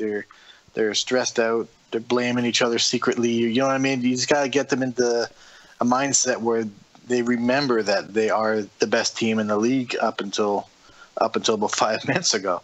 But wow, it's tough. Like, because you're not in that position. You went the entire season never having to have that conversation. So how do you adapt to that? I mean, once you start sliding down the hill, it is incredibly hard to stop that, and just ridiculous to have to deal with it. It was just tough for the Rangers to slow the momentum down, and like we were talking about in between games, are we going to start pressing? Are we going to start making this tough to have to deal with? It's just tough to, I don't know what Cosmo could have said that would have stopped that momentum, that would have gotten the guys righted, because once you start getting into their head like that, it's almost impossible to get guys to just calm down and play the game. I think clearly they were trying to force it and just not looking for good opportunities. And eventually in game 6 and 7, they were getting better chances. It just was not connecting for them, though. Yeah, they kept going to the well too many times, doing the same thing, looking for the same pass that wasn't there the entire night. and Tree totally anticipating everything they were doing, and then them unable to capitalize. Well, we've got 5-Star with us now, and hopefully his microphone is in good shape here. 5-Star, are you there? You got Stud. Oh, okay, sorry. I thought we had, I'm sorry. What's going on, guys? All right, good. Studward, again, congratulations on an incredible comeback. What did you guys say last night after going down 3-0? What was the tone, and did you guys feel like you had this opportunity to come back all the way back and win it in Game 7? Well, after we got down 3-0, I talked to Fish and 5 Point. And then I talked to Tree, and Tree said, "You put me in net, and I will win this series." Did he really? Are you serious? He said that? He 100% said that, and I said, "Oh my God, wow. I got goosebumps." So I said, 5, put him in. And Tree was amazing. I think the combination of him and 5-Star coming out and playing D was a big difference. But talk a little bit about Tree and how he played tonight. We saw anticipation like we haven't seen yet in this series in net. Yeah, I mean, there's been a lot of great goalies with Jaddy, and even NJ. He was so good back then, but I've never seen anything like this. Like that was incredible what he did tonight. He put us on his back and kept us in the game until we were able to get those opportunities to bury him, and we won. He had one lapse of judgment where you guys had that cross crease pass covered, and he came off the post. And I think it was Game 5 that he came off the post and New York scored. But after that, he trusted you guys the entire time to cover that pass, which you guys were anyway. Like, you guys did an amazing job making sure that back pass and the trailer one where they throw it down behind the net and then the guy comes across the dot. Your D guy was just covering that too really, really well. And you had them all solved and covered this night. And he trusted you guys, and you guys did a great job on them. Yeah, no. We seen what they're doing last night, and they're definitely, every single player on that team is just so good at holding the puck, and it's so hard to get it off their stick, and just trying to keep them to the outside is such a chore. And when they got in, he was still able to just make every save. It was incredible. Whose call was it to play that blue line defense? Because you didn't play it at all Monday, and then tonight you guys are playing literally the same style defense that they played on you guys. I mean, that's how we've played in the playoffs. Like, I mean, go back to LA and we're down 3-2. We come back in that series playing that way. Then you go down 3-1 to Anaheim, and then we did the same thing where it's trying to deny the entry to the zone and make them dump the puck in, and people just don't seem to want to grind out the game like that. And then we go down 3-0 and we do the same thing. But I don't know why we don't start the series like that. I mean, maybe it's because we didn't pick Arizona first night. But. Well, I was kind of remarking before you came on that it is kind of surprising to see that if you're getting stood up at the blue line like that and you're having a hard time. And look, these are guys who puck handle incredibly well, but you guys are stopping them there. They weren't going to dumping it. They weren't going to wrapping, slapping it in and hoping that somebody comes in on the other side and picks it up. They did it a few times, but they weren't doing it consistently to try and break it up. And I mean, it's got to be baffling to you guys that they didn't try and switch it up, and you just kept on doing the same thing that was successful for you. Yeah, but I don't know. They just have so much skill. I'm sure they thought that eventually it was just going to work. Because they had their chances. That series could have been over in 4 if Tree does not play as well as he did. Speaking of 4, what did you guys did you notice a little bit of a lackluster setup that they had for Game 4? Yeah, that was just disrespectful. To think Cosmo was going to come down and shut anybody out is shut Fish down. No, that's not happening. I mean, what was the general, obviously you said that, but is that how the rest of the team took it? I mean, to see that kind of lineup put out there in the finals? Did that piss you guys off a bit? I can't speak for anybody else but myself, but yeah, I seen that, and I know he's played D in the past, but I mean, you should have just closed the series out. I mean, I was up 3-1 against 5-Star and company 3 seasons ago, and I pissed that away. So I know the importance of just closing it out when you get the chance, and I think he's going to regret that. And finally, your guys on the forward lines, it seemed like the other thing we weren't seeing last night was your forwards taking a chance, trying to pop out when there was an opportunity to maybe break out. Tonight, we saw a lot more of that. We saw you guys connecting up with passes and getting more opportunities on some breaks.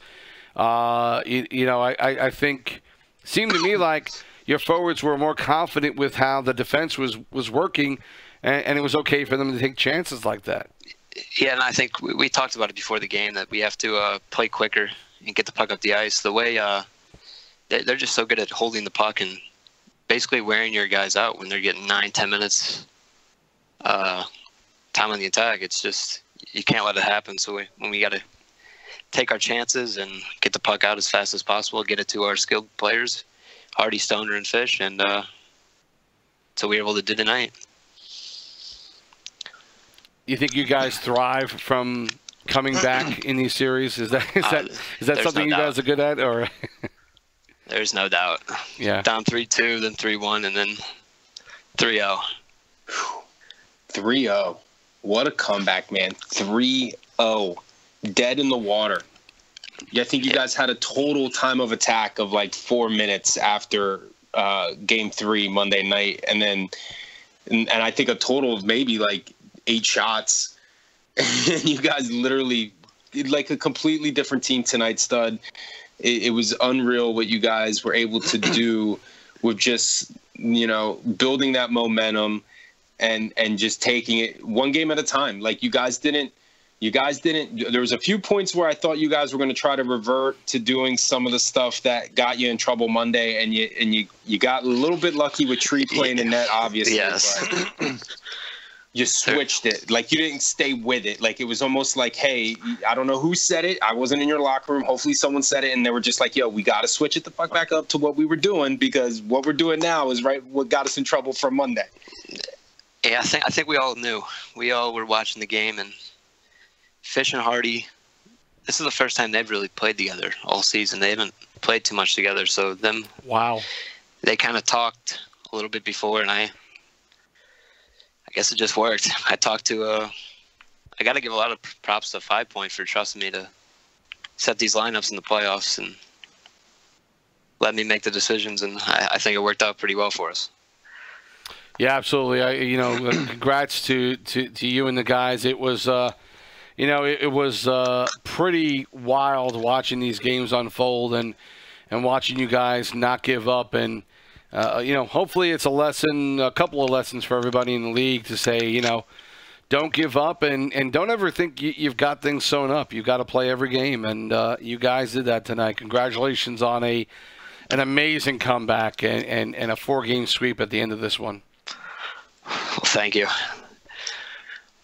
Hey, Stud, talk to your boys. Show on Saturday night. I want some of you guys on there for your parade on the SPNHL talk. I think the weatherman said he's ready. Yeah, no, I bet he is. I'm waiting for them. No, it ain't cold. It ain't cold in Chicago today. It's windy. Yeah, it's windy. Yeah, thanks again, Stud. We appreciate your time tonight. Well, thank you guys, and thanks for casting that. It was unbelievable to listen to. It was fantastic. I can't thank you enough. No problem. You got it. Studward tonight playing a big role in tonight's victories for Chicago, and just an amazing comeback for them tonight. And we appreciate him giving us some time tonight on the show.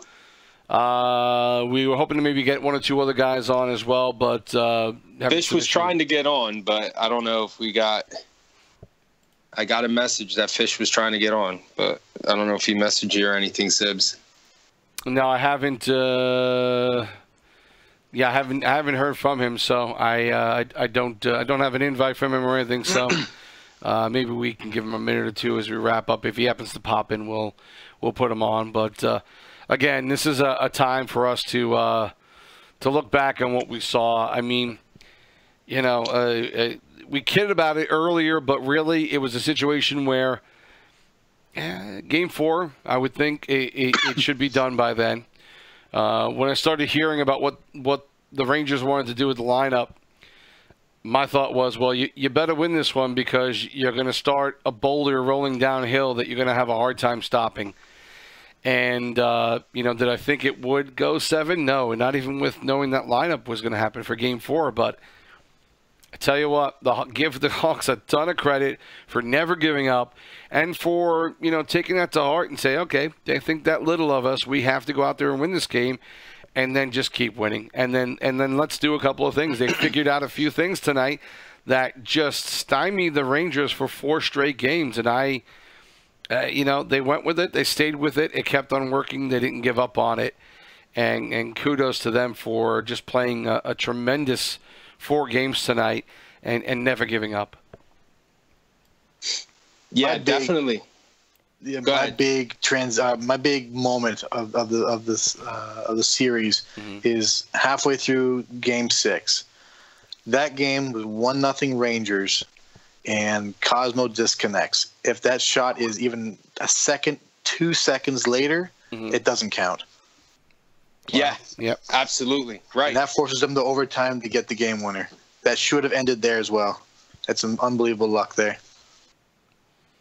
So many places you're going to see where if this had turned this way, it could have been done a lot sooner. But things fell the right way for them. And this break between Game 3 and Game 4, again, if the Rangers had played it last night with the Hawks, we might not have even been sitting here tonight. The momentum was that great on their side. And last night, the Hawks had no answers. You give them 24 hours, and they come back and just do something that none of us thought was going to happen. And that break is a big part of it. But you guys also mentioned it, and I wasn't sure I agree with you at the time, but I do now. Maybe if you're the Rangers, you don't play Game 7 tonight. Maybe you wait and see what you can do for Friday and who your best lineup is going to be. If you can get Mooter to play, you want him in net if you can. Well, that's what I was going to say. What's the availability? Hey, is that Fish? All right. There he is, Fish. How about that? That was fun to watch, wasn't it? Oh, it was all right, man. I could have done something else. Well, I got to take a shower after that one. I'm sweating my ass off, man. That was crazy. A new controller, too, brother. Yeah, probably. After last night, it almost went through the TV, so can't complain. Yeah, talk about that. And obviously, Fisher is here with us now. Talk about, what you guys felt last night and what you really felt like your chances were coming into tonight. Were you thankful that it ended at Game 3 and you got a chance to regroup? Well, yeah, it's nice having a little time to talk. We played a couple practice games, and we just discussed what we needed to do offensively because that's where we were really hurting. 5 had a little bit of a rough time, but he had got us there, and we knew that 5 likes to play a little tougher on the blue line as well. So we thought that was a good chance because most of those players like me like to dangle a lot or whatnot and have a little space. And when it gets congested like that, it kind of messes with you. I don't know. So we just basically discussed that. We discussed playing the blue line and passing on the blue line on the other side and trying to get some speed into the zone. That's the main thing that we couldn't do last night was we didn't catch any speed into the zone. We couldn't get behind the defenseman. So we just tried to determine what we needed to do that.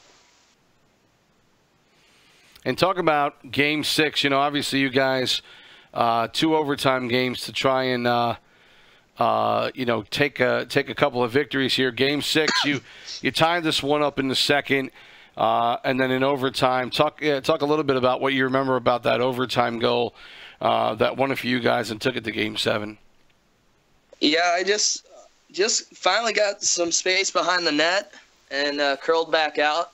And I seen that their defenseman kind of jump in. And I know, we've talked about it just most of the night with Cosmo being in net, that he doesn't like to hug the post. So as soon as I beat that defenseman, I knew exactly what I was going to do, just wait him out because he was going to jump off of it. He was pretty close to the post, and, thinking I'm getting poked from behind, and I, just waited the right amount of time and pulled through. And, man, once we knew we were getting to Game 7, we thought we had it in the bag, I'll be honest.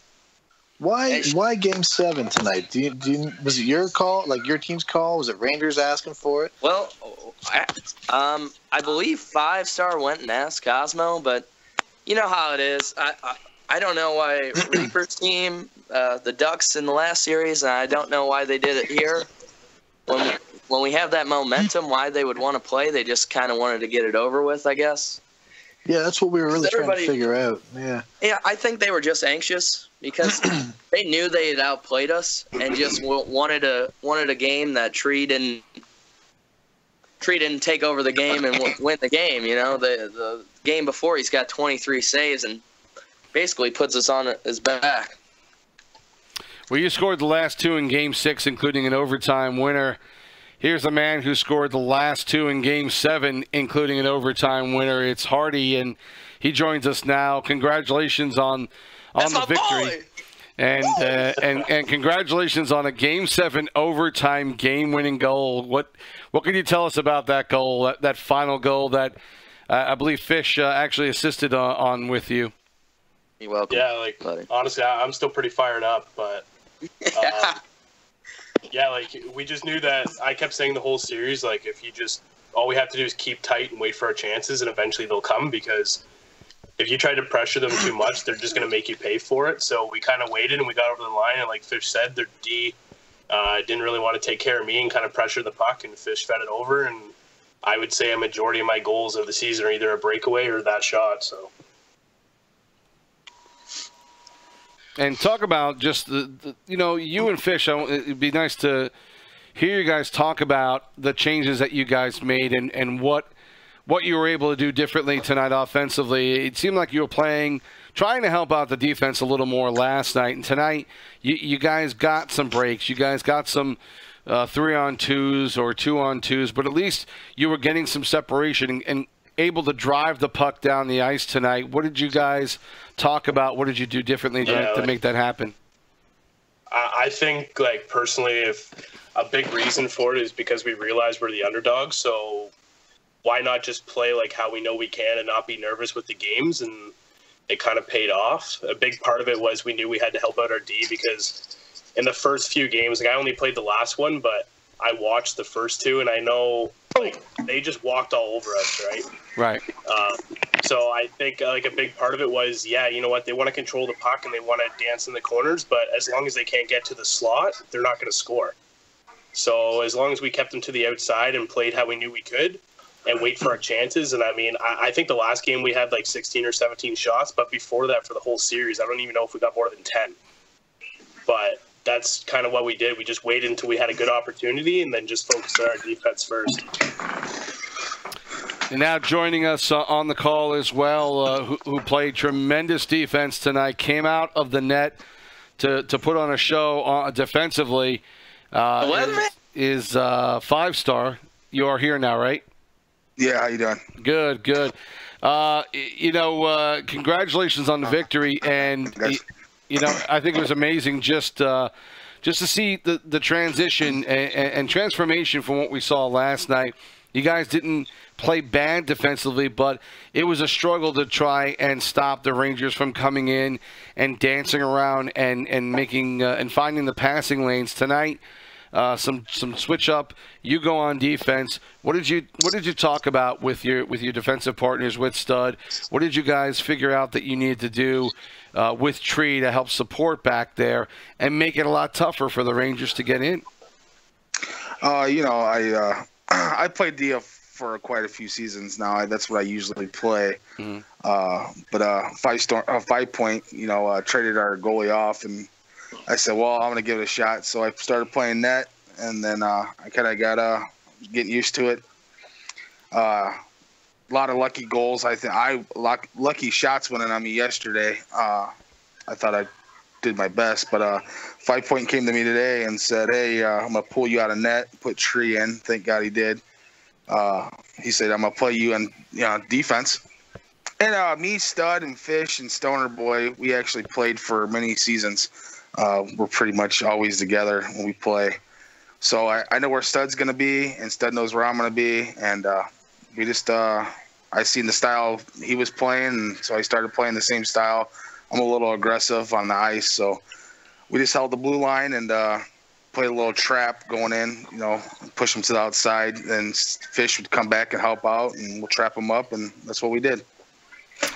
Talk about Tree of Life and the games that he played tonight. His anticipation for the passes, for the shots, to me was just tremendous. We remarked about it at every game. Myself, Pliskin, and Cuban were watching him play tonight and just saw a spectacular display of movement in the crease and being in the position at the right place at the right time. And Tree, to me, just played a tremendous series of games tonight. Oh, yeah, absolutely. Tree, he really came up big for us on a lot of shots. He didn't trust us one of the goals, and he started trusting us, and I think me and Stud, we was just trying our best, and if we did get it, they did get through. Tree came up, and he was stopping them. Stone cold. The one thing we did discuss was they seem to just want to shoot from the back door all the time. They're looking for a backdoor one-timer. So we're like, Tree, just make sure that you're going to be on top of that. And he's like, that's the type of goalie I like to play. This is just my style of play. The way they play is the way I like to play goalie. So, I mean, he's got great vision and he's got great anticipation, but the one thing I will say is they really never changed up when they had an opportunity to, and it really hurt them. I mean, he obviously started to figure it out, and they knew that, and they still just kept beating it to death. There was one point where Ransom had the puck on the left side, literally got it. He could have shot it, and he waited for Tree to move, and Tree just stood there, laughed at him, and ate the puck up. Like, he wasn't moving. Like, he was like, just shoot it already, man. Like, come on. It was brilliant, man. He was just what we needed. It was awesome. They played the same way, like 4 games in a row tonight. They played the same way, and I think Stud said it earlier. They were expecting it for one game to work. Like they were, I'm assuming, expecting that we were going to be able to collapse or fall down one time, and they're going to get a couple goal lead, and it's going to be over. But we were able to hold on. Me, Plisk, and Sibs said it after Game 4. Like I think they dropped the ball. They should have just throttled. Yeah, they should have played the regular line. Yeah, man. They shouldn't have done that. That was ignorant, and that fueled everybody. I'll speak for the whole team. That pissed everybody off. Oh, dude, they said the same thing for us. They did the same thing to my guys on our series against with the Devils. Thing. Yeah, and we listen. We whooped their butts that game, and then we almost beat them Game 5. I mean, all you do is motivate a team when you do something like that. So.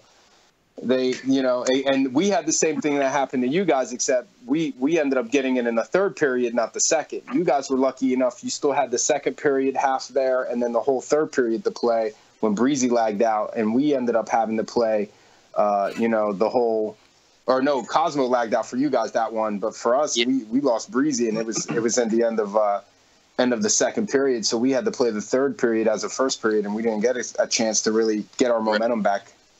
That sucks.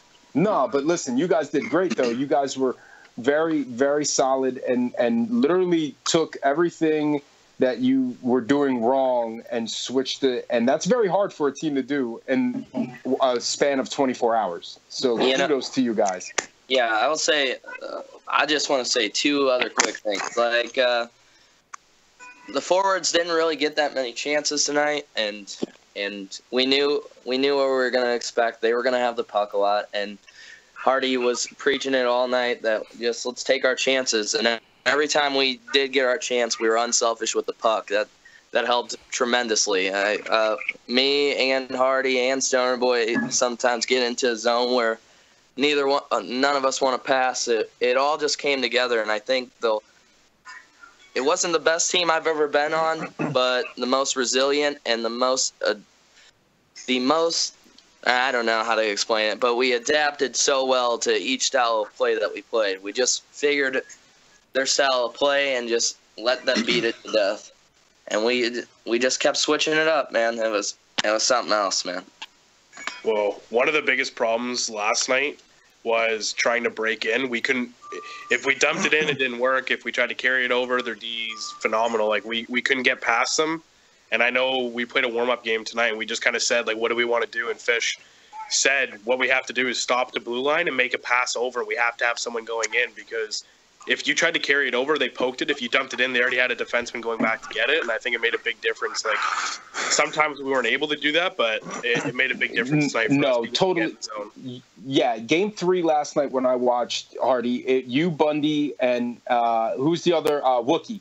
Like, you guys had the right idea. You just weren't executing it well, and you could tell you guys really haven't played it. Because Bundy at center, I love Bundy to death. He's not a center, man. Like, no. But you guys knew what you had to do. You had to dump the puck in. You just didn't have the right personnel to do it. Tonight, you had the right personnel. You guys practiced it a little bit. Granted, you and Fish never played together much this season. But regardless, like, you gravitated to what the game plan was and you executed it. And you could tell, like, you didn't do it the entire series, these last 4 games. But when you had to do it, you guys did it and you did it well. Yeah. And yeah, like, my availability wasn't that good between hockey and school, like, at work for this season, but I tried to get in as much as I could. But I honestly think the only playoff games I played before this series was games 6 and 7 versus LA. That was it. Wow. I never played anything else. So, especially not with, like, this lineup. I kind of, like, to be honest, it was kind of like I didn't know what we did on the ice because it's been so long and how we played, but I'm glad it all came together. Answer this one honestly. If after Game 3, was there anybody who honestly believed you still had a shot? And if so, when did you confirm it? When did you know that this series was going to be yours? I would. We scored. I will say I didn't, but I know the one person who did was our goaltender, and he said, "We're going to win the cup. Just put me in. We're going to win the cup." Yeah, he fired the boys up. Yeah, he sure did. Man, if you guys could have heard our chat when we scored there at the end in OT, it was something else, man. I didn't think a video game could do that to you. It was fucking exciting. I celebrated more tonight for this in an OT than I would in real life. So, put that in perspective. Right. Yeah. I know this is 5 second and Stud. Is this your second? No, this is all your first Stud's and my boy, 5 second. Right? It's Stud's first, my first, and we waited. I know a long it's Hardy's time. first. Yep, that's all. 5 being the catalyst he is. He's the only one with the jewelry, I believe. So. Yeah, I know 5-star got one a few seasons ago with Pittsburgh. Yeah, against us. I've been right. I've been to 3 Stanley Cup Game 7s, and yes, you have. Yeah. You know, I've been talking to Cosmo. I'll be working, patrolling dirty, and Cosmo's messaging me all freaking day, and he was counting us out. Like he I said, hey man, if we go to Game 7, it's over, and he just kind of giggled. But he ain't giggling right now. That's just what it is, man. But we can't count out our other players. I mean, throughout the season, you know, we picked up, you know, Chow and Chow, awesome. I'm telling you right now, Chow came up and he played great in that Anaheim series, man. Yeah, just a different defense. Unreal. He is, dude. Unreal. He played so well in that Anaheim series when I watched. It was amazing. I'm like, I couldn't believe how great his game is come around. You know what I mean? Like, it was great to watch. Absolutely. And then I mean, you can't leave Bundy out. I had to go to work, and they said we're going to play, game 6 and 7. I had to go to work, and they put him in net, and he got 2 shutouts to carry us where we are now. And then we went to Anaheim, and Reaper kind of rubbed us wrong in the regular season, forfeited us with we just asked him for 5 minutes, and he said no. And then the karma comes and bites you in the butt. You know what I mean? So I guess he asked 5 Point if he can have some time, and he had 5 Point messaged me and said, hey, you think we can give him some time? And I was like, no, we gave him 30 minutes. Yeah, 30 minutes. I mean, I don't know how much longer he needs. Some people have to work for a living. I don't know if you guys all have jobs, but I do. And I can't sit here. I can't call and say, hey, can I have 45 minutes to come in? I want to play a video game. Yeah, right. You know what I mean? So, I mean, they was giving us shit about that, but we still played well, and they was up, and we came back and beat them. And then we took the victory today, and that's pretty good. I'm glad to give, Fish and Stud, they've been fighting for a cup for a long time. Like I said, Fish been in Game 7s for the last, I don't know how many long, and finally gets to raise the cup. I had to take 3 more, man. God, it was a wild season. I think that was the best. I mean, it couldn't have worked out any better. We have you broadcasting the game, and your side commentary was good too. The boys back at home, and yeah, man, it was something else. I'm glad you guys got to watch, and at least it was exciting for you guys too. So Fish, I got a question for you. What's up? Are you retiring? I gotta come defend my cup again now. I gotta defend it. I gotta defend it once. I don't know if you're gonna defend it on 5 Points team, because I don't think you'll have the cap, because your boys' salary is gonna blow up like 7 of them. All right, man. I just got one more thing I wanted to ask you guys. I mentioned it to Sibs and Cuban a few times already in the stream here. But Game 6 there, during that disconnection where you scored on Cosmo, how fortunate was that happened? Well, I just seen him before he dropped. Out net. I'm like, oh my God, he's out of the net, and I just ripped the shot, and literally as soon as the puck went in, I seen his icon went off. I'm like, oh man, and ironically enough, the way I lost the series against 5-Star, who's on, is Jaddy's goalie disconnected for a second. He went laggy, and his goalie just ran out of the net, and they scored. And I remember that. Yeah, and it ended up that was the game-winning goal. We lost 3-2. So just things like that happen when the momentum shifts one way. It doesn't stop. I can tell you that one. It was brought up during the broadcast, will that goal count? And I seen it. He was still in control of the player. Yeah. It went off him, and then went into the net. Yeah, I thought he was stuck on the post, and he couldn't get over it fast enough because the pass was all the way across the other side. It was one of those slow motion where you're watching it, and it's oh, shit, I need to get over it, and it was too late. Because we're talking milliseconds. If that was a shot a millisecond later, that would not have counted, and that series would have ended right there. Maybe because they still had a whole other period to play. Well, no, but the way it ended, right? Because it was 1-1 or 2-2 going into overtime. They wouldn't have went to overtime if that didn't count. True. Well, guys, I tell you what, congratulations tonight. I'm sure you're going to be talking about this amongst yourselves for a while. A series win is a series win in the finals, but the way you guys did it was just tremendous, and just a lesson to a lot of teams to not give up and always be ready to play every game, because you got to play 7 if you need to get there, and you guys did it. Congrats. So MVP of the game, I think I heard on the broadcast you guys were talking about me, but I'm gonna be a character. I don't want it. I pretty much want Tree to have it. If anything, I think he deserves it. Listen, you guys, that's your thing. 5 Point gets the final say. In my opinion, my first vote is I looked at it as tonight. Would you guys have done what you've done without him in net tonight? And absolutely not. And he didn't play. I don't know if he played net in any other series. And it was really the first time me seeing him, but he was lights out. Like, I personally, like, everything you guys did as a team to get this series win as a team was totally legit, but he was the catalyst. Like, he sparked you boys tonight 100%, and it showed in Game 7.